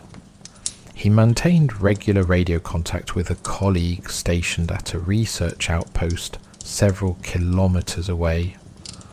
On the 4th evening of his survey, he reported hearing movement in the forest beyond his tent that he initially attributed to wildlife. The region hosts a range of nocturnal animals whose calls and movements can easily be mistaken for one another. Yet during his final transmission, he described something that unsettled him enough to break his normally measured tone. He stated that the sounds seemed to circle his camp at a consistent distance, never approaching closely enough to identify, yet never retreating entirely. He attempted to locate the source using a handheld torch, but reported seeing only dense vegetation and intermittent reflections that he believed to be eye shine. The transmission ended abruptly mid-sentence. When Hernando failed to check in the following morning, a small search party was assembled from nearby communities. They reached his campsite later that afternoon. The tent remained standing. Equipment lay in orderly arrangement. His notebook sat open beside a lantern that had burned out naturally. The final written entry described environmental conditions, and then, in a noticeably altered script, a brief line stating that he could hear footsteps matching his own when he moved. The ground around the tent displayed numerous impressions consistent with recent rainfall and normal animal activity, yet no clear human footprints beyond Hernando's own. His boots were found just inside the tent entrance, as though he had removed them before stepping outside. There were no signs of a struggle, no blood, and no indication of the direction in which he might have gone. Approximately 3 months later, fishermen operating nearly 80 kilometers downstream discovered a waterproof field case wedged among exposed roots along the riverbank. Inside were sample vials labelled in Hernando's handwriting and a compact digital recorder. The device, once dried and powered, revealed several hours of ambient jungle noise punctuated by occasional spoken observations. Near the end of the recording, a sequence of sounds emerges that investigators struggled to interpret. There is the faint rustle of vegetation, followed by what appears to be a second set of footsteps moving out of sync with the first. Hernando's voice can be heard asking if someone is present. There is no reply. The footsteps continue for several seconds and then cease simultaneously with his own.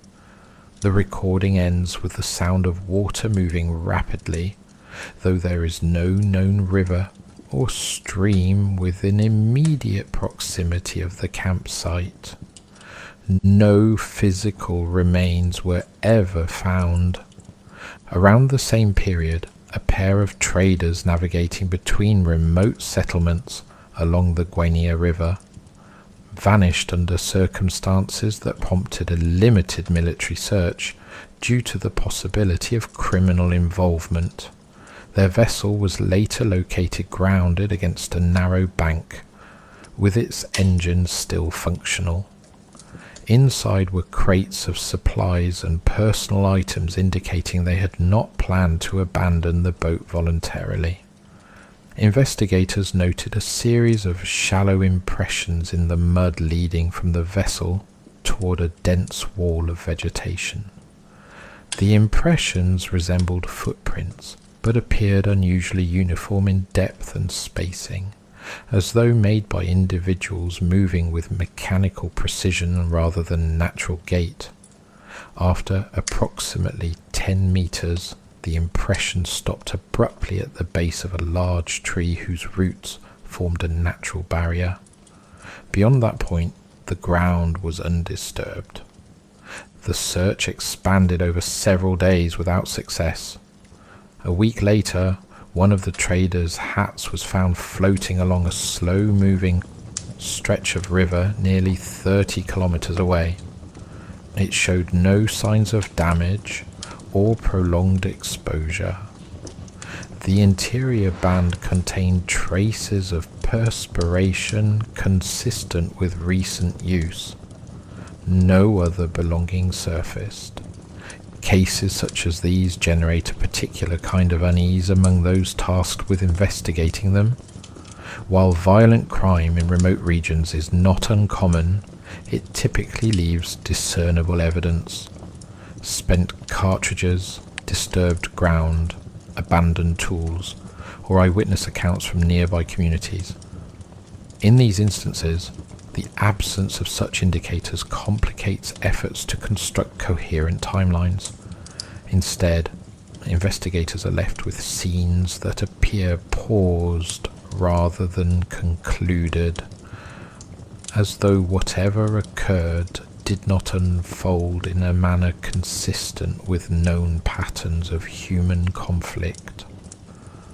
Indigenous communities living along these river systems maintain extensive oral histories regarding sections of forest considered inhospitable or spiritually charged. Certain areas are avoided, not due to physical danger, but because of long-standing beliefs that individuals who enter alone may encounter forces that disorient or draw them away from familiar paths. These narratives often describe sensations of being followed by unseen presences, hearing voices that mimic known companions, or experiencing sudden and overwhelming urges to move toward particular locations without clear reason. While such accounts are typically interpreted within cultural frameworks rather than empirical investigation, their recurrence across geographically distant groups has drawn occasional attention from anthropologists studying regional folklore. It would be reductive to attribute modern disappearances solely to these traditions. More tangible factors remain at play, including residual criminal networks, illegal extraction operations, and the inherent hazards of navigating dense rainforest. Yet the persistence of similar experiential reports among individuals from diverse backgrounds, including trained researchers and seasoned guides, suggests that the psychological impact of the environment itself may contribute to events in ways not fully understood. Extended exposure to monotonous sensory input, combined with isolation and environmental stressors, can alter perception and decision-making. Individuals may become disoriented, misinterpret sounds, or wander from established routes. In most cases, such disorientation eventually resolves or leads to recoverable outcomes. In the Colombian jungle, however, recovery does not always follow. A particularly disquieting case emerged in 2015, involving a small documentary team exploring abandoned settlement sites along a tributary of the Vopes River. The team consisted of 3 individuals equipped with cameras, satellite communication devices, and sufficient provisions for a week-long expedition. They established a base camp near the remains of a former logging outpost and conducted daily excursions into surrounding areas. On the third day, one member of the team failed to return from a short, solo walk intended to capture footage of a nearby stream. Initial searches focused on the immediate vicinity, but yielded no results. Communication attempts via radio and satellite phone were unsuccessful. The remaining team members reported hearing what they believed to be their colleague calling from deeper within the forest on several occasions. Yet each time they moved toward the sound, it seemed to recede rather than grow closer. Authorities were notified once the team returned to the nearest settlement. A coordinated search involving local guides and police units began within 48 hours. At approximately 2 kilometers from the base camp, searchers discovered a camera belonging to the missing individual, placed carefully atop a fallen log. The device contained several minutes of footage recorded shortly before its apparent placement. The video shows the operator walking along a narrow path toward a stream. Ambient jungle sounds dominate the audio until, near the end, a faint voice can be heard speaking indistinctly from off-camera. The operator responds, asking who is there. The voice repeats, this time sounding closer but still unclear. The footage then becomes unsteady as the camera turns toward dense foliage. For a brief moment, a shape appears partially visible between branches. It is difficult to determine scale or form due to lighting and motion. The recording ends abruptly, as though the device was switched off manually rather than dropped or damaged. Despite an extended search covering a wide radius, no further trace of the missing team member was ever found. The remaining 2 individuals reported persistent feelings of being observed during their time in the area, particularly at night, when sounds from the surrounding forest seemed to cluster near the perimeter of their camp. These observations were documented in personal accounts, but did not form part of the official investigation. When viewed collectively, these incidents illustrate a convergence of factors that complicate straightforward interpretation. The Colombian jungle is an environment where criminal activity, natural hazards, and psychological stress intersect. It is also a landscape layered with histories of conflict and displacement that have left physical and emotional residues difficult to quantify.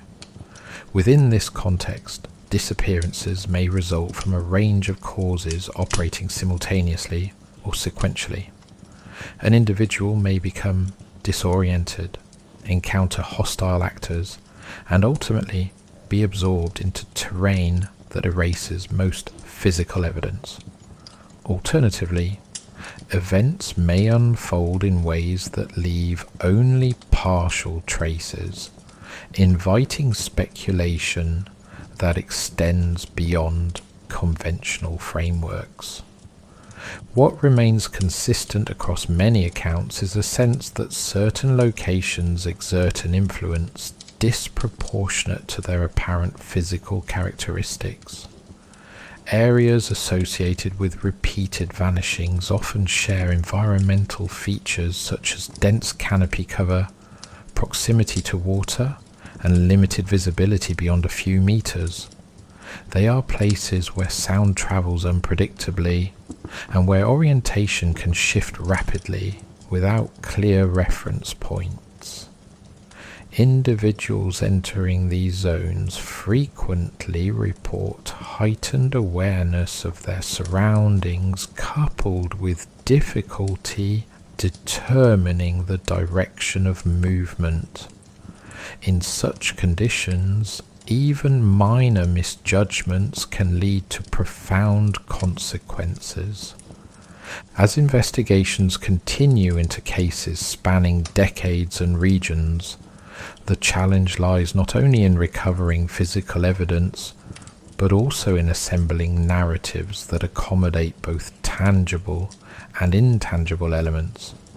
Each disappearance leaves behind a constellation of objects, testimonies, and environmental markers that must be interpreted within broader patterns. Some of those patterns point toward human violence or exploitation. Others remain ambiguous, shaped as much by absence as by presence. The jungle does not offer easy answers. It offers fragments, and sometimes it offers nothing at all. The longer one spends examining disappearances in the Colombian interior, the less satisfying the official explanations begin to feel. Not because they are always wrong, but because they are almost always incomplete. A report will state that an individual likely drowned, succumbed to exposure, or encountered criminal actors operating in the region. These conclusions are often reasonable, sometimes even probable, yet they rarely account for the quieter details that linger in the margins of case files and in the memories of those who were present when the search ended and the jungle resumed its ordinary rhythm.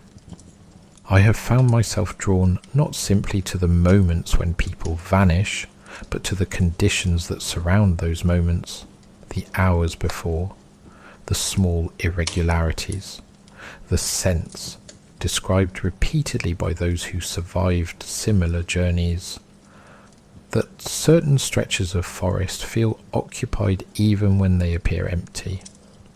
It is an unsettling thing to read through years of statements and notice how often the same phrases appear from individuals who have never met one another and who travelled through entirely different regions.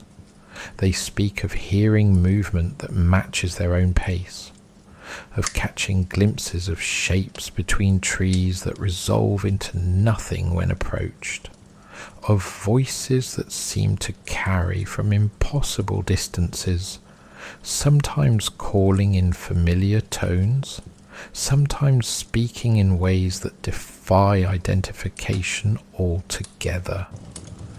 There is a temptation to dismiss such accounts as the predictable byproduct of isolation and fatigue. Dense rainforest can distort sound in remarkable ways. Temperature gradients and layered vegetation create acoustic channels through which noises travel farther than expected, arriving from directions that bear little relation to their source. Visual perception is similarly unreliable in environments where light filters unevenly through thick canopy. Under these conditions, even experienced travellers may misinterpret what they hear and see. Yet there remains a subset of cases in which multiple witnesses describe experiences so similar and so precisely timed to subsequent disappearances that coincidence begins to feel like an insufficient explanation. In 2017, a small humanitarian logistics team travelled along a remote section of river, connecting several isolated communities in the Guaviare region. Their work involved delivering medical supplies and documenting infrastructure needs for a regional development program. The team consisted of 5 individuals and 2 local guides. They moved by motorized canoe, stopping periodically at settlements along the riverbank. On the 3rd evening of their journey, they established a temporary camp on a narrow stretch of elevated ground overlooking a slow-moving bend in the water. According to later statements from surviving members of the team, the area felt unusually quiet from the moment they arrived. Insect noise diminished rapidly after sunset. Birds that had been visible in surrounding trees dispersed without obvious cause. Even the river seemed to move with a subdued, almost muffled sound. Shortly after nightfall, one member of the team, a man in his early 30s responsible for equipment management, reported hearing what he believed to be another group moving through the forest parallel to their camp. He described soft footfalls, spaced evenly, accompanied by the occasional snap of small branches. Assuming they might be travelers or local residents, he called out in Spanish. There was no response. The sounds continued for several minutes and then ceased entirely. Later that night, 2 other team members independently reported hearing similar movement, each time at roughly the same distance from camp, and each time without visual confirmation of its source. At approximately 2 in the morning, the equipment manager rose from his hammock and stepped away from the main cluster of tents. One of the guides, who was awake at the time, asked where he was going. He reportedly replied that he thought he saw someone near the tree line and wanted to make sure they were not being watched. The guide advised against leaving the immediate camp area in darkness, but the man insisted he would only walk a short distance. He took a handheld torch and moved toward the edge of the clearing. That was the last time anyone saw him. When he failed to return within several minutes, the guide and another team member followed with additional lights. They found the torch lying on the ground, approximately 15 meters from the camp's perimeter. It remained switched on, its beam angled toward dense vegetation. There were impressions in the soft earth indicating recent movement, but beyond a small disturbed patch the ground showed no clear tracks leading away.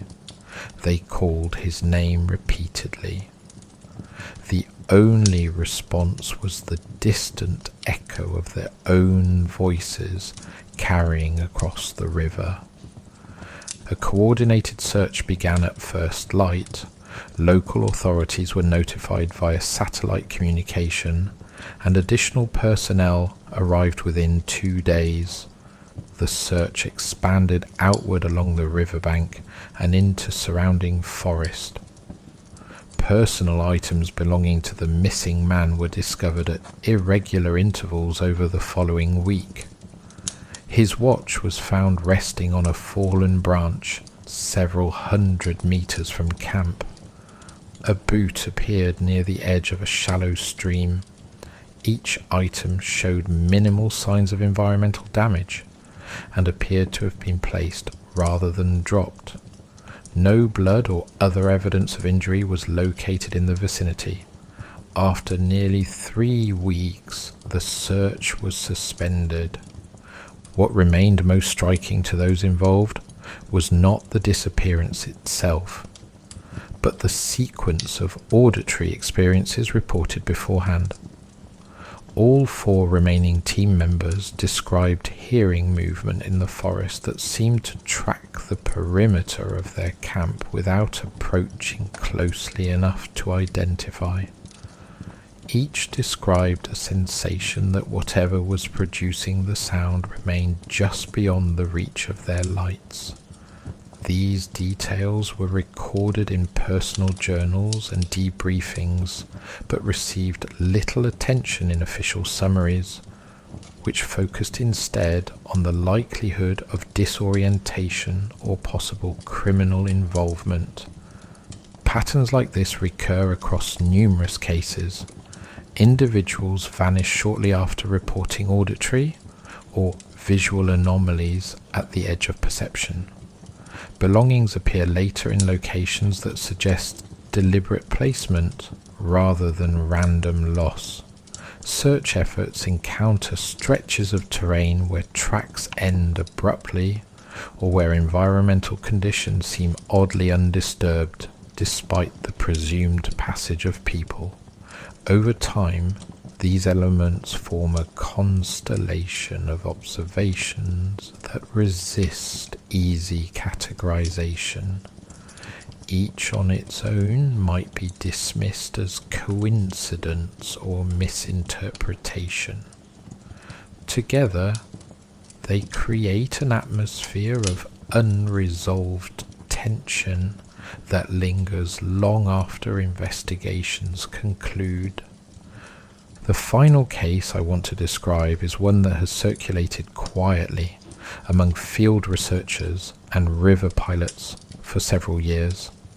It is rarely discussed publicly, perhaps because it lacks a clear investigative framework, and perhaps because those who have examined it closely find its implications difficult to reconcile with conventional explanations. The incident occurred in a remote section of rainforest bordering the Vosges region, an area characterized by dense canopy and limited human settlement. In late 2019, a geological survey team established a temporary research site near a series of low limestone outcrops rising from otherwise flat terrain. The team consisted of 3 scientists and a local guide. They intended to remain in the area for 5 days, collecting samples and mapping formations believed to contain rare mineral deposits. From the outset, the guide expressed unease about the chosen location. He explained that nearby communities avoided the outcrops due to long-standing beliefs that the ground there was not settled, a phrase used to describe places where, according to local tradition, the boundary between present and past events remained permeable. The scientists, accustomed to such warnings in remote regions, acknowledged his concerns but proceeded with their work. For the first 2 days, nothing unusual occurred beyond the expected challenges of operating in dense rainforest. On the 3rd evening, however, the guide reported hearing what he described as low, rhythmic sounds emanating from within one of the limestone formations. He likened the sound to distant breathing or the slow movement of air through a confined space. One of the scientists, intrigued rather than alarmed, approached the formation with recording equipment. He later noted that the sounds seemed to fluctuate in volume depending on his position relative to the rock face, as though moving internally rather than echoing from an external source. He placed a small audio recorder near a narrow fissure and returned to camp. During the night, all 4 individuals reported experiencing vivid dreams involving indistinct figures standing among the trees at the edge of the clearing. Each described awakening abruptly with the impression that someone had been speaking nearby. They attributed these experiences to fatigue and environmental stress. Shortly before dawn, the guide rose to prepare equipment for the day's work. One of the scientists accompanied him to retrieve the recorder placed near the limestone formation. They reached the site within minutes. The recorder was gone. In its place lay a series of shallow impressions in the damp soil resembling footprints, though elongated and lacking clear toe definition. The impressions led toward a narrow opening between 2 sections of rock. Beyond that opening, the ground sloped downward into darkness. The guide refused to proceed further. The scientist, after a brief hesitation, shone his torch into the opening and called out. There was no reply. He stepped forward and disappeared from view. The guide waited several seconds, expecting him to re-emerge. When he did not, he moved cautiously toward the opening and called his name. The only response was a faint sound from below. that he later described as neither distinctly human nor animal. He retreated immediately and returned to camp to alert the remaining team member. Together they approached the formation, but did not enter. They reported hearing intermittent sounds from within the rock for several minutes, followed by complete silence. The missing scientist never returned. A subsequent search involving local authorities and specialized units explored the interior of the formation as far as safety allowed. They found no trace of him, no equipment, and no recorder. Geological surveys indicated that the rock beneath the opening extended into a network of narrow chambers and fissures, many too small for human passage, and some terminating abruptly within meters. The guide refused to revisit the site after the search concluded. He later stated that while standing near the opening, he had the distinct sensation of being observed from multiple directions simultaneously, as though whatever lay within the formation extended beyond its physical boundaries. Audio analysis of recordings made elsewhere at the site revealed faint, low-frequency sounds at irregular intervals, though their source could not be determined conclusively. The case was ultimately classified as an accidental disappearance in hazardous terrain. What remains unsettling is not merely that a man vanished within seconds in a location surrounded by witnesses, but that the physical environment offered no clear mechanism for his disappearance. The opening in the rock led to confined spaces incapable of concealing a human body without evidence of collapse or obstruction. No such evidence was found. The impressions in the soil leading towards the opening did not match standard human footprints and showed no clear point of origin. The recorder placed near the formation was never recovered. When I consider this case alongside the many others scattered across Colombia's vast interior, I am left with the persistent impression that the jungle functions not only as a physical environment, but as a kind of threshold. It is a place where human presence becomes temporary and fragile, where evidence dissolves quickly, and where the line between explanation and uncertainty can narrow to almost nothing. Most disappearances there likely have grounded causes rooted in violence, accident, or misadventure. Yet interwoven among them are events that resist complete resolution, leaving behind traces that feel less like conclusions and more like fragments of something ongoing. There are stretches of forest where locals will not travel after certain hours, not because of visible danger, but because of accumulated stories that have never quite settled into the past. Rivers along which boats move swiftly during daylight yet fall silent after dusk. Clearings where objects appear and disappear without clear pattern. Limestone formations that breathe softly in the dark. These details persist at the edges of documented reality, neither fully accepted nor entirely dismissed. The Colombian jungle keeps its own record of those who enter and fail to return. It does not present that record in orderly form. It releases fragments when it chooses and withholds the rest.